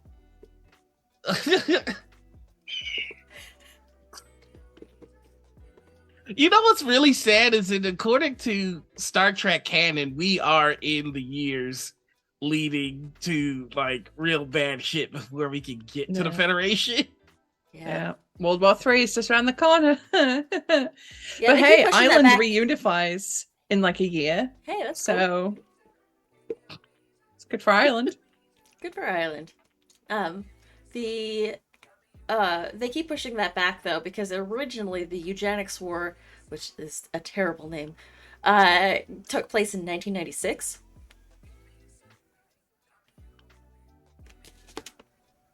Yeah. Maybe it's already happened. We just don't know about it. Maybe it was a secret war. Mhm. Big Pharma. It's hiding it from. I can't even. If Starfleet was real, would you sign up? I've thought about this like real hard. Like the person I am today, would I sign up for Starfleet? I don't know that I got that in me. I think that requires a level of discipline that I just inherently do not have, especially if I have access to a hollow room. I'm not doing nothing. I'm not doing No. I don't got it. I'm going to be making holosuite programs. That's probably what I do. I'm probably making like That's a good 30 question. holosuite programs, making absolute bank. I just live on Ryza, living my best The life. furry holosuite programs. You know the furries pay well. Oh yeah, the furries pay well. You know, that kind of, how big can a hollow room be? Could you imagine a hollow room LARP? Well, I mean, Like, yeah, well, a holosuite itself, it is confined to like what is it, like a 20 by 20 room, but like the walls you just it keeps reorienting you based on where you are in the holosuite. So like you could just do a LARP. yeah, but I mean, I'm trying to fit like 40, 50 people Oh. in an actual LARP Mm. in the hollow room. They're a That'd be deluxe like, one, right? But Yeah. surely they do big ones. They probably have big ones like party rooms. you know my favorite thing about Star Trek Mm. is we all know how horny those hollow rooms get, and we just kind of like acknowledge it and move on. Yeah. It's very disturbing. Like there is a very disturbing episode of Deep Space Nine where Quark is trying to get a hollow scan of Kira to make a program without her knowing. And I'm Mhm. like, oh god, that would be a thing. That would be holosuite revenge porn. It would be a thing because people are disgusting. They're Yeah. disgusting. Yeah. That's- I do love how that episode ends though, with Oh, yeah. Quark's head on top of the computer. I've been expecting you. Ugh. Some people would go there though. That is somebody's cup of tea. That episode could have ended completely different. It'd just be like, all right, let's go. Try anything once. Just the dude's like yellow. I mean, yeah, there's a lot of really fucked up things about the reality of living in the Star Trek universe that you don't really think of until you think about them. It's just like InfoSec doesn't exist. Like you could go on a space station and be like, hey, where is this specific crewmate? And the computer will be like, oh, they're here doing this exact thing. You can go find them easily. Imagine you being stalked. Boop. Oh, there they are. Could you imagine being on a starship with somebody that's stalking you? Yeah. Oh. We're not good enough people for that kind of technology. Oh, yet. that's why like we hope that in the far-flung future that we are better than we are today. Yeah. That's why Star Trek operates, right? Like humans are better than what they are now. Humans are the best. It's the best of what humanity can be. But a lot of times, some of the good conflict is humanity being the worst that they can be. That's why I'll never understand conservatives that love Star Trek. It's like, what?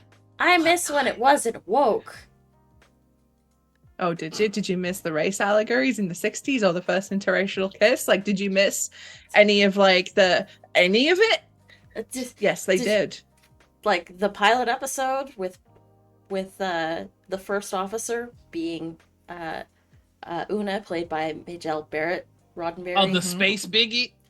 Like, well, the first episode is the original pilot is The Cage, which had Captain Pike as the captain of the Enterprise, had Spock, but it also had Number One, who was played by Majel Barrett. They didn't like the fact that the first officer was a woman, but they really didn't like the fact, this is another reason why the pilot is unaired and it became an episode later on. The other thing that they really didn't like was the fact that the captain was taking orders from an admiral who was black. Yeah. But here's the thing I've learned over the years is, to a lot of people, media that has a message, or I mean, everything has a message, everything is political, but to a lot of people, it's just colors and sounds. Yeah, they like the aesthetics, but not the actual underlying message. Yeah. Like the people who somehow miss that Starship Troopers is satire. Like, it's just all colors and sounds to them. They might as well be infants. That's their concept of media. I just don't know how you can not have critical thinking and like Star Trek. Like, I liked Star Trek growing up, but I love it now that I'm old enough to like really get a lot of what flew over my head before when I was younger. Mm-hmm. Mm-hmm. Just, ugh. It's very depressing. In an uncharacteristically good guy move, Shatner specifically ruined every take that didn't include the kiss so that they had to put it in. I think Shatner's been having, like, a couple of these, like, realizations in his older age that he was a piece of shit. Like, he went up, he did the space flight with, oh, yeah. Yeah, with Bezos, and, like, when he came down to Earth, he was, like, trying to have, like, this sort of, like, oh shit, this world is, like, beautiful and precious, and has having, like, you could see him have this existential crisis while Jeff Bezos was, like, popping champagne and, like, trying to mac on chicks. And, like, he's like, what the fuck am I doing? Yeah. One of my favorite Shatner eras was when he was beefing with teenage Super Hulock fans on Twitter. Yeah. Yeah, he would just spend like entire days beefing with teenagers who were big into like Super Hulock. Yeah. He would just argue with them on Twitter all day. It wasn't even about Super Hulock. He may have made like mid to late aughts were weird. I don't miss those days of Tumblr, let me tell you. I haven't heard the term Super Hulock in a very long time. And it happened. Like, I'm still as confused now as when I first heard it. Because what the fuck do those three shows have to do with each other? They have boys that are hot and could kiss each other. Yeah. And then Doctor Who and Sherlock have the pasty white English guy vibe that run around in suits. And they're on the BBC, so Americans are like, oh, BBC. Whereas, you know. It's British, so it's classy. Yeah, it's British, so it's funny. It's British, so it's classy, eh? What? Yeah, it's higher class of entertainment because it's British. They say bottled water over there. Bottled water. A bottle of water. Bottled water.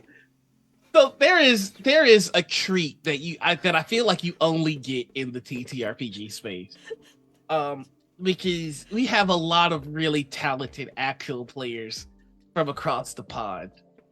One of my favorite is Drax, and a lot of people like to do accent work in actual plays, and inevitably the accent that they go for is like an English accent. It is my because we favorite have thing. equated that with like magic and shit or whatever. And I love the moment that a native UK person hears an American or someone that's not from England do that accent. It's my favorite thing. Because you can see them die inside in slow motion in real time, which is amazing. Yeah, it's happened to me. I've done it.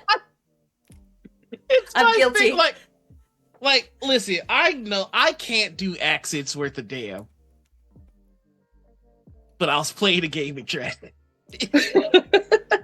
and I was just like, "Fuck this guy." So I started to do what I embrace as the worst English accent. Like, I'm talking Kevin Costner as Robin Hood bad. Oh, oh, Dick Van Dyke in Mary Poppins bad. I'm talking Keanu Reeves and Dracula bad. And his head never stopped doing this throughout the whole game. Every time I talk. And we had, what was it, like 4 or 5 episodes of that? Yeah, I felt like I single-handedly won the Revolutionary War.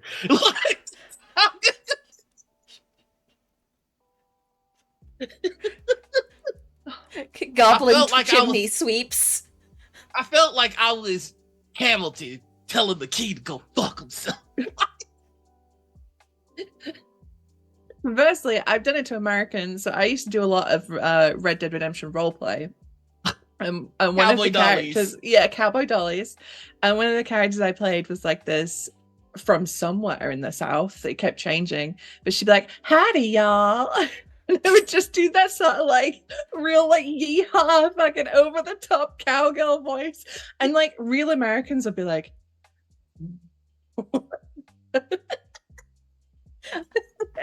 and I would just do it worse and more.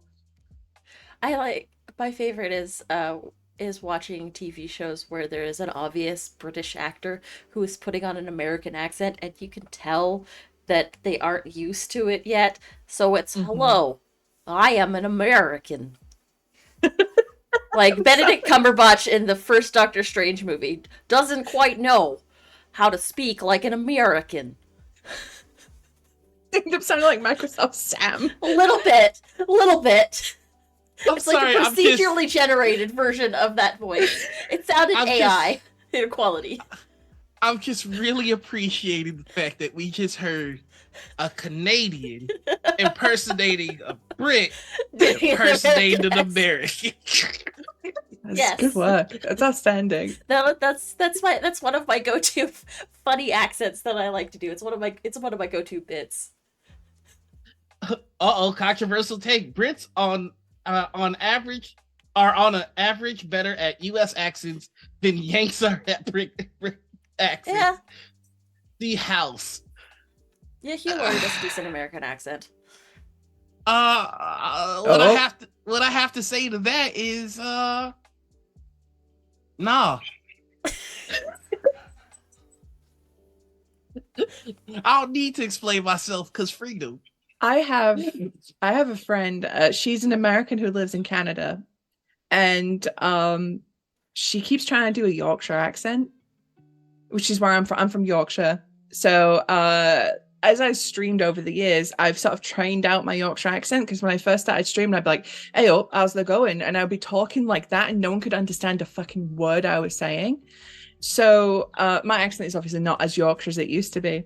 But my friend, she keeps trying to do a Yorkshire accent, and I'm like, it is the funniest, most painful thing I've ever heard in my life. And I'm like, here's a couple of little anchor phrases. Like, now then, A up. Like, that's how, you get the lilt of the Yorkshire accent. Yeah. Can't do it. It's so funny. I want to hear Americans do regional accents. I want to hear an American do a Scouse accent. I want to hear an American go, hey, chicken nuggets. Like, I want to hear that from an American. See if they can do that. like a proper live. I can't do. I couldn't. My friend. I watched I tried for like I half a watched second you to do the bail little on Puddlian that accent. I could not. like a fucked up kickflip. I had. I bailed real quick on it. I had a friend named Dees, and she could do really good. Well, I mean, her family was Welsh, right? So she had all of the regional accents down halfway, but she spoke with a Canadian accent for the most part. But like her like accent work was always like super immaculate, and I could not for the life of me even I'm so attempt. jealous. I'm so jealous of people who can do accents. Yeah. It's not me. I very proudly and ashamedly also have a public school education. So that means that I don't know where shit is on the map. So like I hear y'all talk like Yorkshire and Welsh and all that stuff, and I'm like, England. Oh my god. Like Anita said Nova Scotia one time, and I didn't say anything, but I later went to look Oh, on are the we doing map Canadian regional accents? Because I can do Canadian regional accents. I looked on the map to see where Nova Scotia was, and in my head, I was on the wrong continent. I was like, oh fuck, that's Canada. If we're doing Canadian regional accents, I got you. No, I mean, I'm just talking about the fact that I don't know where shit is. Like, Yeah, that's true. I mean, that's true. in fairness, right? If you asked me to point where Connecticut is on a map of the US, I couldn't tell you. I couldn't either. I told you I got a public school education. I know where Chicago, LA, New York, Florida is. That's it. I know Florida because it's a little dingus. I know where Texas is because it's down. Oh yeah, I know where Texas is because I need to know where not to go. It's fair. Yeah. It's just like, oh my god, I'm so dumb. But like, it tells me where I need to get better. So I've been looking at the map a little bit more. I just haven't made it over to not the north continent. Lord God help me, North America. Not the northern part of North America. I'm still in the States. I'm trying to figure out. I'm trying to figure out where's the safe extra for me to challenge too is though if you make it over to say my little bit of Europe where I'm from, the British Isles, Great Britain, and the United Kingdom are all different things. Oh, I got informed of that harshly. Oh. Yeah, I was just like, oh yeah, the UK. They were like, we are not the UK. Like, I think it was I'm gonna get in trouble for this. I think it was I was talking to somebody from Ireland or something. Yeah, that'll do it. I made the mistake of saying the UK, and they like if the energy of the room changed. There was a cold chill. The lights got dark. My windows were rattling. Not from the UK, and I'm like, I feel like there's some fucking beef here. Hundreds of years of beef. There's hundreds of years of beef. Centuries. Yeah, and still quite contentious as the aforementioned Brexit. It's a thing. Yeah, they informed me about the IRA and like all that kind of stuff, and I was like, oh, y'all the black people in Europe. Oh my god. I recognize y'all struggle. Oh my god. The life ended y'all dirty too, huh? Again, as an English person, I'm keeping my fucking mouth shut. To be fair, Centuries of Beef is a good title for English versus pretty much everywhere we colonized. Yeah, true. Yo, it's wild how hard the Brits were wilding out. I just read about these motherfuckers were wilding all the way in the Congo. Like, goddamn, the Brits had no chill and like, nope. Fuck them for that, but also like, gotta respect it a little bit. How these motherfuckers run up the scoreboard like this and have King Arthur as mythology. That's fucked up. Well, do you know the funny thing is about that too? King What? Arthur isn't even English mythology, it's Welsh. We just stole it. Yeah. It's appropriated from someone else. You know, motherfuckers make me sick and I love it. It's so funny to me though, right? Because like the British Isles in their early before like the British Empire was a thing, was like one of the most like conquered like regions. We had the fucking Saxons come in, we had the Romans come in, we had the Vikings come in, and they all just fucking were like, yeah, this tiny little piece of shit island is ours now.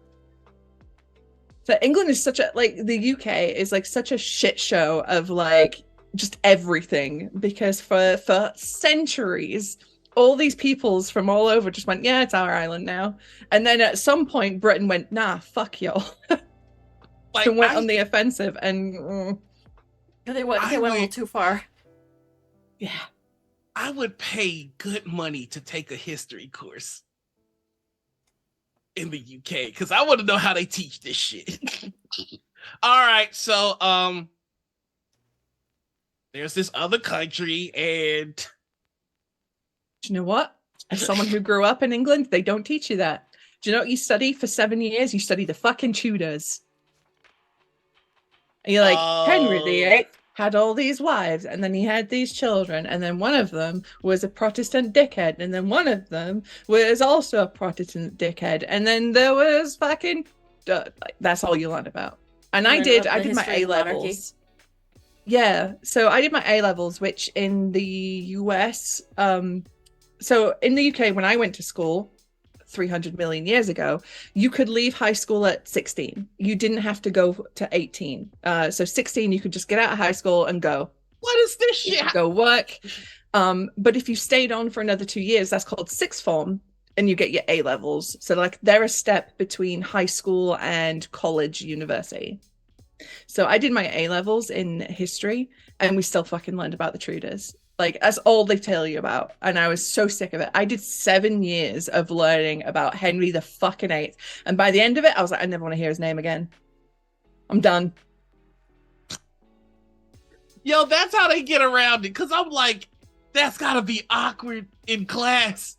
Where it's just like, all right, so we wild out for a couple of 100 years. Well, Then we toned it down a little bit, and then we wild out harder. But you know that in on the flip side, in the U.S., all we talk about is the American Revolution, maybe some civil rights stuff happened a little bit, and now Obama. Yay, we did it. So, U.S. presidents. It's real. Revolutionary War, Civil War.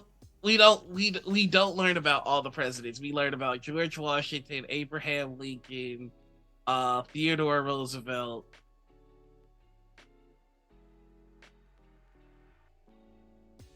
And Obama. Did you learn about the War of 1812? No. Okay. That's a no. That's a no right That's there. a no. We burned your White House down. Oh, we were told that England did that. It was Canada. It was the mercenary Canadians. groups from Canada. We weren't Canada yet. We were still a British colony. Okay, yeah, we were taught that the Brits did that. But Because they were sore losers because they came over here. We were like, 1v1 us, you scrubs. And then they came over, and then George Washington went on a river or some shit, and then we delivered them some freedom. On a river of some shit. Do you know what's even funny? We don't even learn about America at all. We don't learn about the Revolutionary War in Britain. It was just like, oh yeah, we lost a colony. It wasn't that important. in Canada, we learn about it's a little bit more rounded, but we like to ignore a lot of indigenous history. But we do learn about the colonization of Canada. and but it's told through the it's taught through the lens of the look at um these heroic frontiers people who are traveling across the country via the Hudson's Bay Company and the trade routes. They were trappers and skinners, and maybe they worked with the indigenous people sometimes, and nothing bad ever happened. So yeah, what we're taught about Native Americans it's wild. All right, so we're taught about the Pilgrims, how they escaped England because we couldn't worship Jesus the way we wanted to. So, we sailed over to the new land. You found a new land. Yeah, and we found a new land. We sailed over to the new land because we couldn't worship Jesus, right? And then when we went over to the new land, we ran into some people that had lived there, and they were just like, "Hey, welcome to the new land. Let us teach you how to live in the new land." And we were like, "Thank you." And then that was Thanksgiving, and then blah blah blah blah blah. Roanoke happened. Some of our Jesus worshippers went missing. Blah blah blah blah blah. Yada yada yada. And then we 1v1 England. You didn't though. You called in the fucking French, which is worse. We 1v1 England, and we won. USA. I want to hear it. Every country teaches a watered down version, which paints itself in a good light. Every country has dark chapters, though the UK has arguably some of the worst. Yeah, no, not wrong, not wrong. Yeah. You know what's fucked up? England had a civil war, but you don't learn about it at school. Wait, really? Yeah, in the 1600s, we had a civil war between royalists and parliamentarians. Parliamentarians? Yeah. Huge civil war. Brother against brother. Entire towns torn apart. Don't learn about it at school. We definitely learned about our civil war. We had a slight disagreement about states' rights. States' rights to what? States' rights to what? You shut your goddamn mouth. You shut up. Freedom. I saw. Oh my god, there was a tweet going around yesterday of some guy being like, "Oh, all these army bases that were named after Confederate generals are being named after nobodies now. It makes me sick." And somebody posted a picture of Ulysses S. Grant. And they went, "Oh, he was a drunk." And then the person replied with, "Wow, you guys lost to a drunk?" And I was just like, damn. Fuck. Yeah, it's getting scary now because Florida is initiating new academic stuff. Mm-hmm. And the way they talk about the Civil War is like real spooky. Like we had a slight tiff. Nobody was wrong, and then after it happened, we all resolved it peacefully, and the South rise again. It's really insidious shit. It's horrible. Yeah. Horrible. Wow, we're actually living up to the dark roast this time. Yeah, we got in it, didn't we? We like we were like politics. Let's fucking go. Colonial history. SB 83 is horrifying. Have a cat. Yep. I bought him for a little tension diffusion. Look at those little feet. You ever look at your cat and go, "You better not think racist thoughts"? I worry about that. I'm like, what does he really think? You're problematic, cat. Why are you licking the white parts of your fur, not the black parts? What are you trying to say there, Watson? I went through a period where I was like, my cat back home, he was always a very cuddly cat, and he was a boob cat. Like he was obsessed with like laying on boobs. But he went through a little period where he wouldn't cuddle me anymore. I was like, what, is it because I'm gay? Is that what's the problem? Oh, your cat's homophobic. My cat's a homophobe. During Pride Month too. Yeah. Yeah. All right. So to get us back on track, we do have we do have questions. We do have questions that we save for the second half, or segments, I should say, rather than questions. And the first one is petty prime time. If you want to do a subtweet, this is where you can do that. I will model the behavior so you know So you know what this looks like. So here is my subtweet for the week. Ooh, this is tough because I've been actively staying away from Twitter, so I don't know what all the drama bullshit is. But I will say that I do know what I want to say. People's personal lives are not your entertainment. I don't care how attached you are to them. I don't care how involved they are in the community. If something severe happens or if some information is leaked about somebody's personal opinion, shut the fuck up about it. Like, you don't have to get involved at all. You don't have to say anything about it. You can just move on, especially if that person did not consent to that information being out into the public. That is my subtweet for the week. And that's how we do it. So if anybody has a subtweet for Petty Primetime, this is where you can drop that off. Oh, I got one. Nothing in this world is truly unique.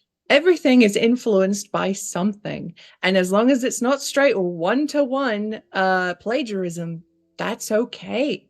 If something is similar to something else, but a little bit different, that's also okay.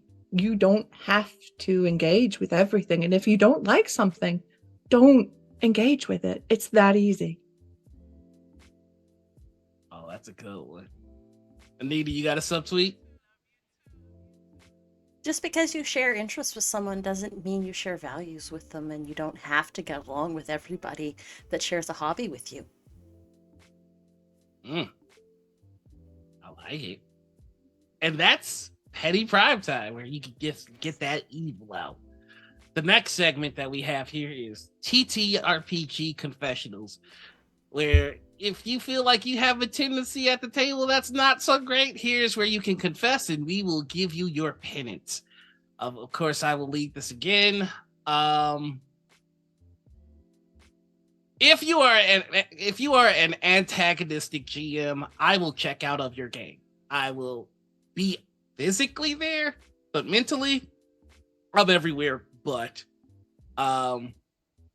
I feel that if you don't respect the people at your table, you do not get the benefit from 100% of their effort. So you get what you get until you learn to respect the people at your table. Now, I think that I have a tendency of checking out before I say anything, which I should be better at. I should probably raise a red flag and go, hey, don't love this. Don't love this. And I'm talking about things like not boundary pushing, like nothing that would trigger a safety tool, but like if you're like a GM that likes to give your players penalties to their roles for no good reason other than you're tired of them rolling well, then that's when my brain goes, oh no, and checks out. So that is my TTRPG confessional. I'm bitter and petty. What is my atonement or penance? Maybe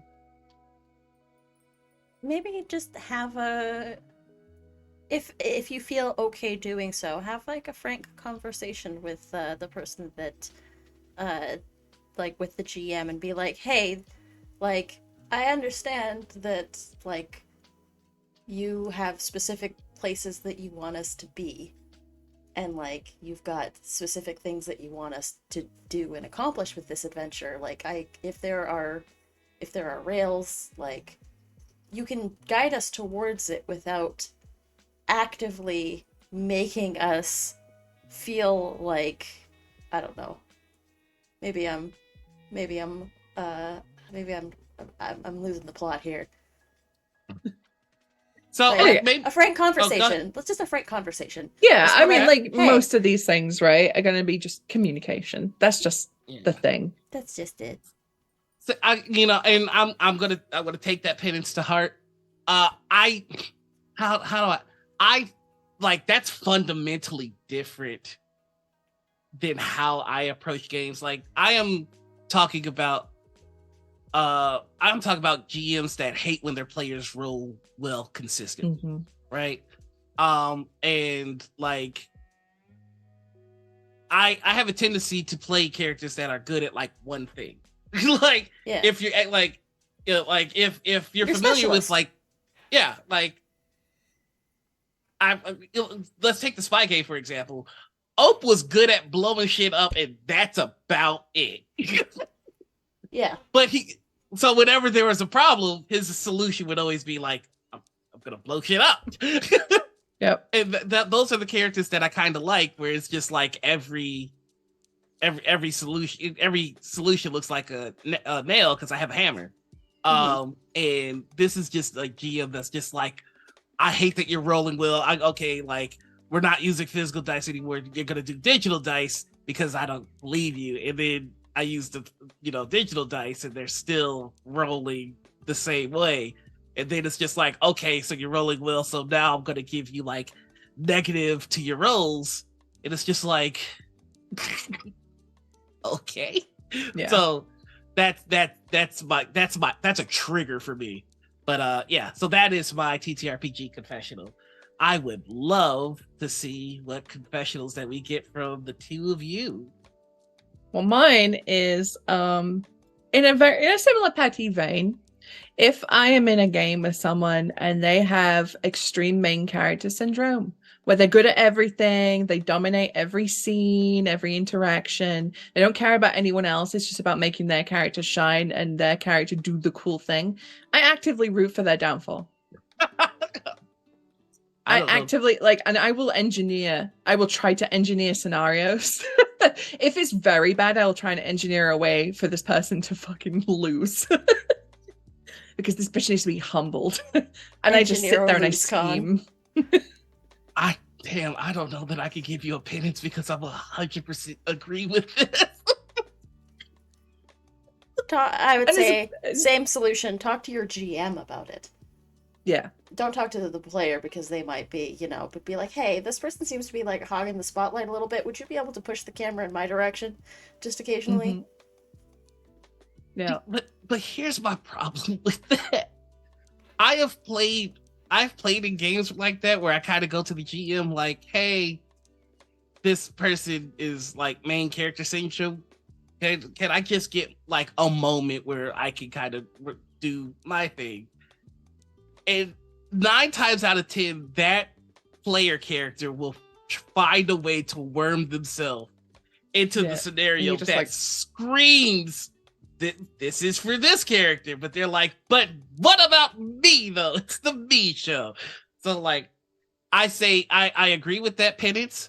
Try to have a conversation with your GM. And I'll say if that fails, then yes, actively pursue their downfall. Yeah.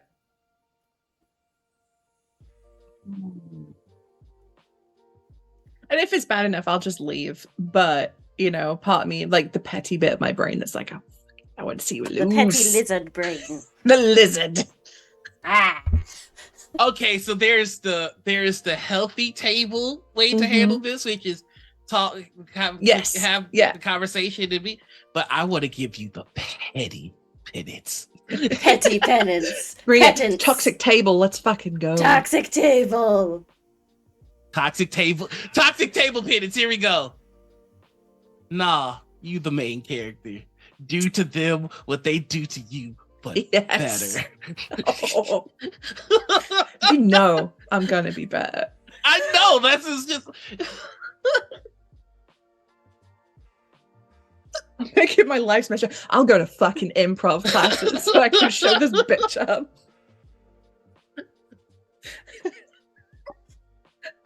I'll go to the fucking Royal Academy of Drama and Arts. I will put myself into thousands of pounds of debt. Just to be better than you. I'll take to the fucking Globe alongside Patrick Stewart just so I can show this motherfucker up. Just so that I can show this motherfucker on an unpaid actual play up. I can see you like winning an Oscar. And I'd then your like horse speech. Deborah at my D&D table, suck it. I'm better than you. Fucking crotch chopping on the Oscar stage. I got dragged off.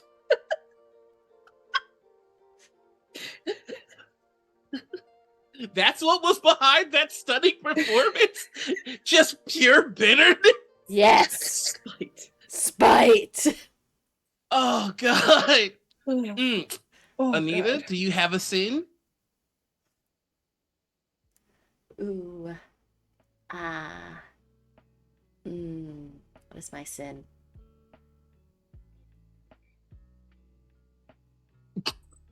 My brain is racking. Give me 1 second. Uh.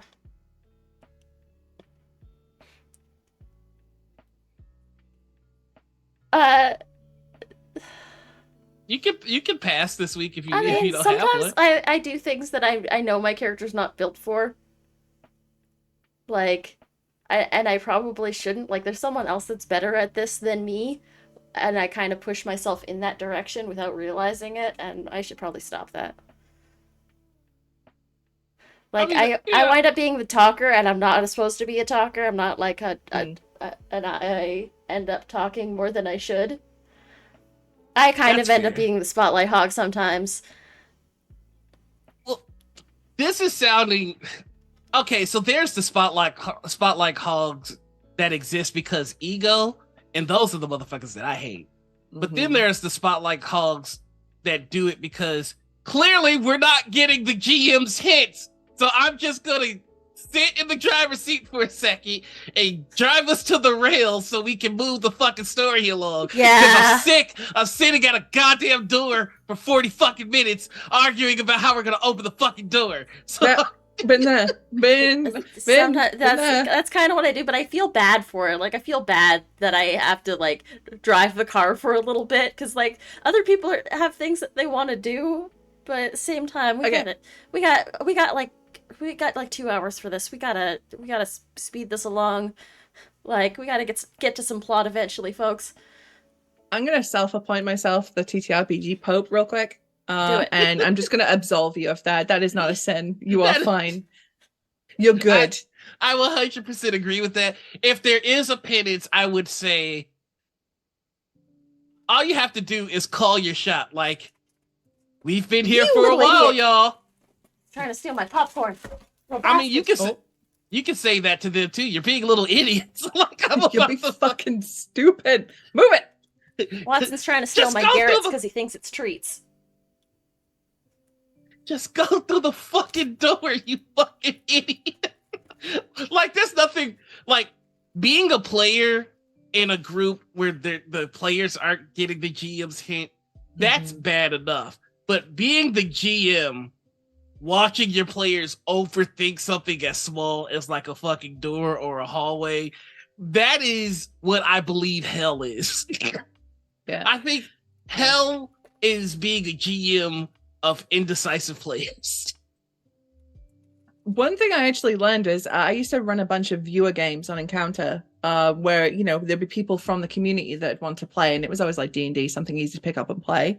One thing I did was like, fuck it, I don't care. They're gonna stand by this door. I'm just gonna move them along. I don't care that narratively it's janky or that it takes away their agency in that moment. We cannot sit here. We have a time slot, and we have to move. So I would just move them. I'd just be like, fuck you. Watson likes cheddar popcorn, just so you know. Stay on task, Anita. Anyways, Hold the line. Hold. All right. So now that we've gone through Petty Prime Time and TTRPG Confessionals, we get to the big one. the big If you've been in the tabletop community for long enough, you probably had the displeasure of being at a table with a that guy. That guy is a veritable black hole of fun at the table. Somebody, if they were yeeted into the sun, your enjoyment of the game would increase 100-fold. So, Susie, I have to ask you, Yes. have you played at a table with a that guy? Yes. Yes, I have.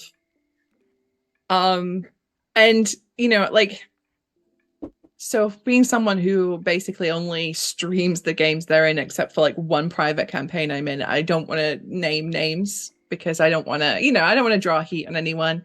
But there was a particular player in a campaign I was playing who had very clearly studied, like, because it was a semi-historical sort of thing. He very clearly was very into that period's history and would constantly step over every scene to give you a little historical note of what was going on.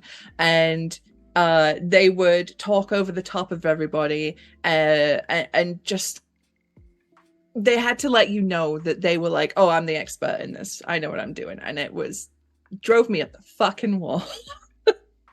It was like, I get, I'm a little neurospicy. I have my areas of info dumping. Like if I started talking about ancient Egyptian mythology and history, I'd be here like all day and I could info dump on you.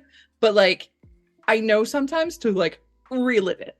And I know some people don't have that impulse, and maybe that was that particular player's thing, that they were just so into it and they couldn't help themselves.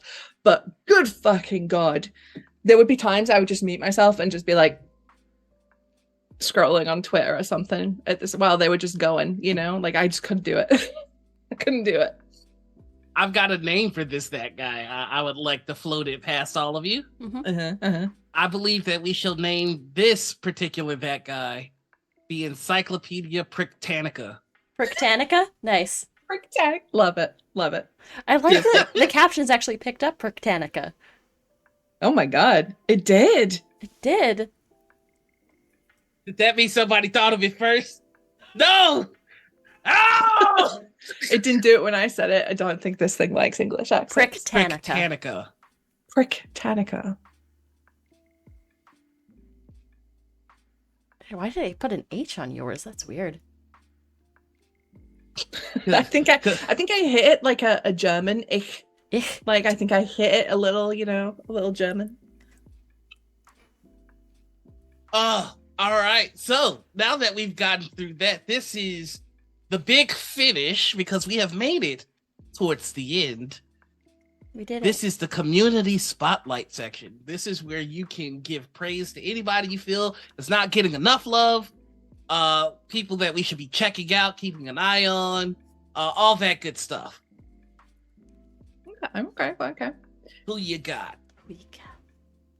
This is my disclosure that I've actually been out of streaming tabletop RPGs for a little while because I went all in on illustration and making RPGs. So I've been a little out of the loop. But in terms of someone who I think really deserves the shine, I would say Chris Bazette, otherwise known as Pangalactic on Twitter. They are a game designer, game creator, and they have done a bunch of like zine-sized games, one of which I actually based my solo game on, The Wretched and Alone. They do all sorts of stuff. They've got Wretched and Alone, which is like alien sort of vibes. They've got sci-fi vibes. They have fantasy vibes. They've done a bunch of Merkberg game stuff. Really, really someone you should look at and buy their work because they rule. I got them confused with Chris Spivey.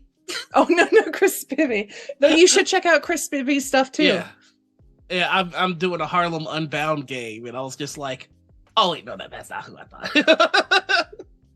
Chris also was one of the writers on Fallout Winter of Atom, which I did a bunch of illustrations for. Oh heck yeah. Oh, that's a metal ass fucking profile pic he's got too. Yeah, so they are also a singer in a metal band. Like they do the screamy vocals. Respect. Yeah. Hell yeah. Oh, that's awesome. So check out Chris's stuff. That's so cool. It's not fair that one person can have all that talent. Give some of it up. I need some of it. It makes me sick. Motherfucker. You got anybody else in mind? Well, I think there's this little channel called Critical Misses. What? No. That you should definitely check out because I hear that they did a bunch of calls for submissions recently for games. He did. And they're looking for players. Is that right? And looking for people interested in playing? Yes, we are looking for players currently. if folks want to sign up, it's in our pinned tweet on the Twitters. I gotta start filtering through submissions. I 'Cause we gotta got... I gotta give y'all What's some insight boxing on this. I woke up one day and I just hear Anita go, "Fuck!" And I'm like, "What? What the fuck is going on?" Like, so many people responded. I've gotta go through all this. And I'm like, "Ooh." If folks want to know, I was like, I put the call for games out, like, and I decided to do like Monday to like do a full week and like be like, but I mean, I'm only gonna really go Monday, Wednesday, Friday, just because for my own sanity. Just casting that many games with so many players is gonna be like a little bit like hairy in terms of it. I decided Monday, Wednesday, Friday, and we only really need 4 players for each game. But we have 56 and counting submissions for folks, and now I gotta start filtering through because Yeah. it's daunting. But I might work on doing some pickup games on Saturday evenings if folks are still interested in playing some TTRPGs with folks. Yeah. Felix, you just put yours in, but yes, the response has been awesome so far. We're very happy about it. I realized that was just a very Canadian response. Mm-hmm. You just needed like a bud in there, and it was like, We've had friend. a real good response. I'm real happy about it, bud. there you go. The things you learn about Canada dating a Canadian. Yeah. Yeah. Like if you ever wondered, hey, why is the Geneva Convention a thing? Ask your local Canadian. They'll be sure to tell you. They were the when I Geneva learned- suggestions before we got a hold of them.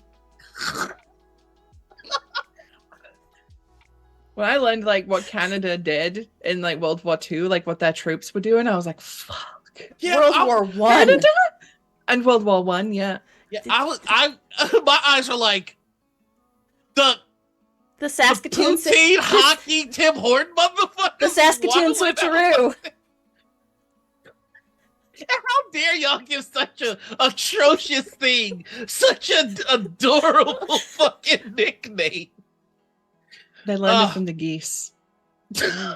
I truly believe that Canada harnesses their rage and puts it into the geese until they need to use it. Yeah. Like seriously, like I'm not someone who's in generally like afraid of animals. I'm 6'2". I could probably fight most animals. I would not want to fuck with a Canada goose. I had to go to a dentist appointment like a couple months ago. There were 3 geese on the path. I fucking walked an extra 15 minutes to get around those geese. I was like, I'm not doing it. There's like businesses will put up signs outside their doors that say like Canada geese are nesting nearby. Please be careful. Bro, what the fuck can they do except get on your nerves? They ain't got They teeth. bite. They bite. Also, a goose is strong enough to break a human arm. Yeah. Damn. So so picture like you know how when like you were a kid and you used to grab like and pinch and twist? Picture that with like something that has halfway decent beak strength, pinching and twisting on your arm. But And also like attacking you with feathers and fury. Yeah, but then I can grab it by the neck and start doing flow moves. Listen, I'm also going to send you a picture of the inside of a goose's mouth. You don't want to fuck with it. Imagine a pinch and twist with teeth. That. With teeth. Oh shit! I thought these motherfuckers didn't have teeth. What the fuck is that? What the fuck is that? Geese have teeth, man. You don't fuck with geese. That's not a goose. That's a demon. The demons. And now picture that being very protective of their babies and attacking you. Yeah, buddy. No.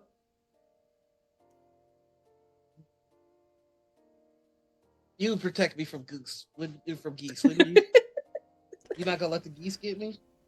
See, that's you just gotta show someone the inside of a goose mouth, and that's what happens. They're like immediately like, no, protect me, save me. Save me from the geese. Uh, Who's your community spotlight, Noir? Oh, my community spotlight? Ooh, boy. This is gonna seem like a cop out. It kind of is, but I truly do mean it. All my queer family in the TTRPG community right now. It's fucking June. It's queer month. I need y'all to be aggressively gay. You know? Like if you see somebody uncomfortable with you wearing a rainbow, I need you to get gayer at them. All right? I want you to weaponize your gayness. I need guerrilla warfare tactics of just shock and awe with gayness. Yep. Whatever that means to you, do it. Also, I've learned that being gay requires that one had a water bottle, and I finally stepped it up. And I've got my proper armaments. So go out and commit the gayest crimes possible. Be gay, do crimes. ACAB all day. But that's my community spotlight. Hell yeah. Especially the T in the LGBT right now. It's not hard to see that these are the people that are being scapegoated by a fucking group of old dying white men that just can't take the L that is death. So we need to be extra protective. Because you put the water where the fire is, and right now the fire's at the T. No LGB without the T. Goddamn right. Stonewall was a riot. It's your turn. What was I gonna do? My community spotlight goes to you know what, I'm gonna say Samantha from Black Cats and Modifius. Samantha Webb.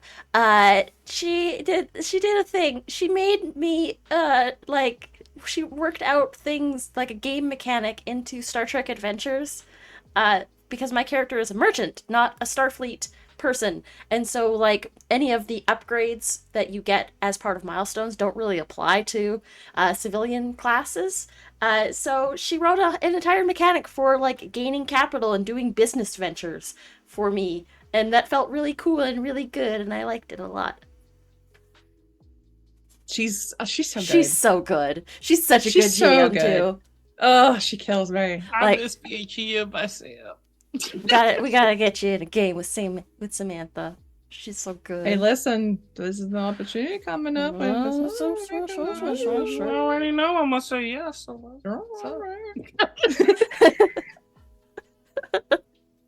All right, folks. Well, that's gonna do it for us today. Thank you, as always, for sticking around with our goofy asses. We're going to go and raid someone awesome. I was not kidding, though. Be as aggressively gay as possible. If anybody makes you feel like you need to stifle your gay, that just means you need to crank it up even higher. Crank the gay up to 11. It is pride. Be proud. All right, we're gonna raid Big women forever. Big women forever. Muscle mommies. More muscle mommies. Be gay, do crimes. And on that note, we're actually gonna raid our good friend DeLevely. We're gonna go say hi to Sam. They are playing Thanos. They are playing they are playing some Horizon Forbidden West. And you know what, let's do a raid cry. Everybody, once we get to Sam's chat, shout be gay, do crimes at them. All right. We're heading out here. Thank you all so much for stopping by. I realize I just raided. Too bad. We're gone. I fucked it up. All right. Bye, everybody. Ritual's concluded.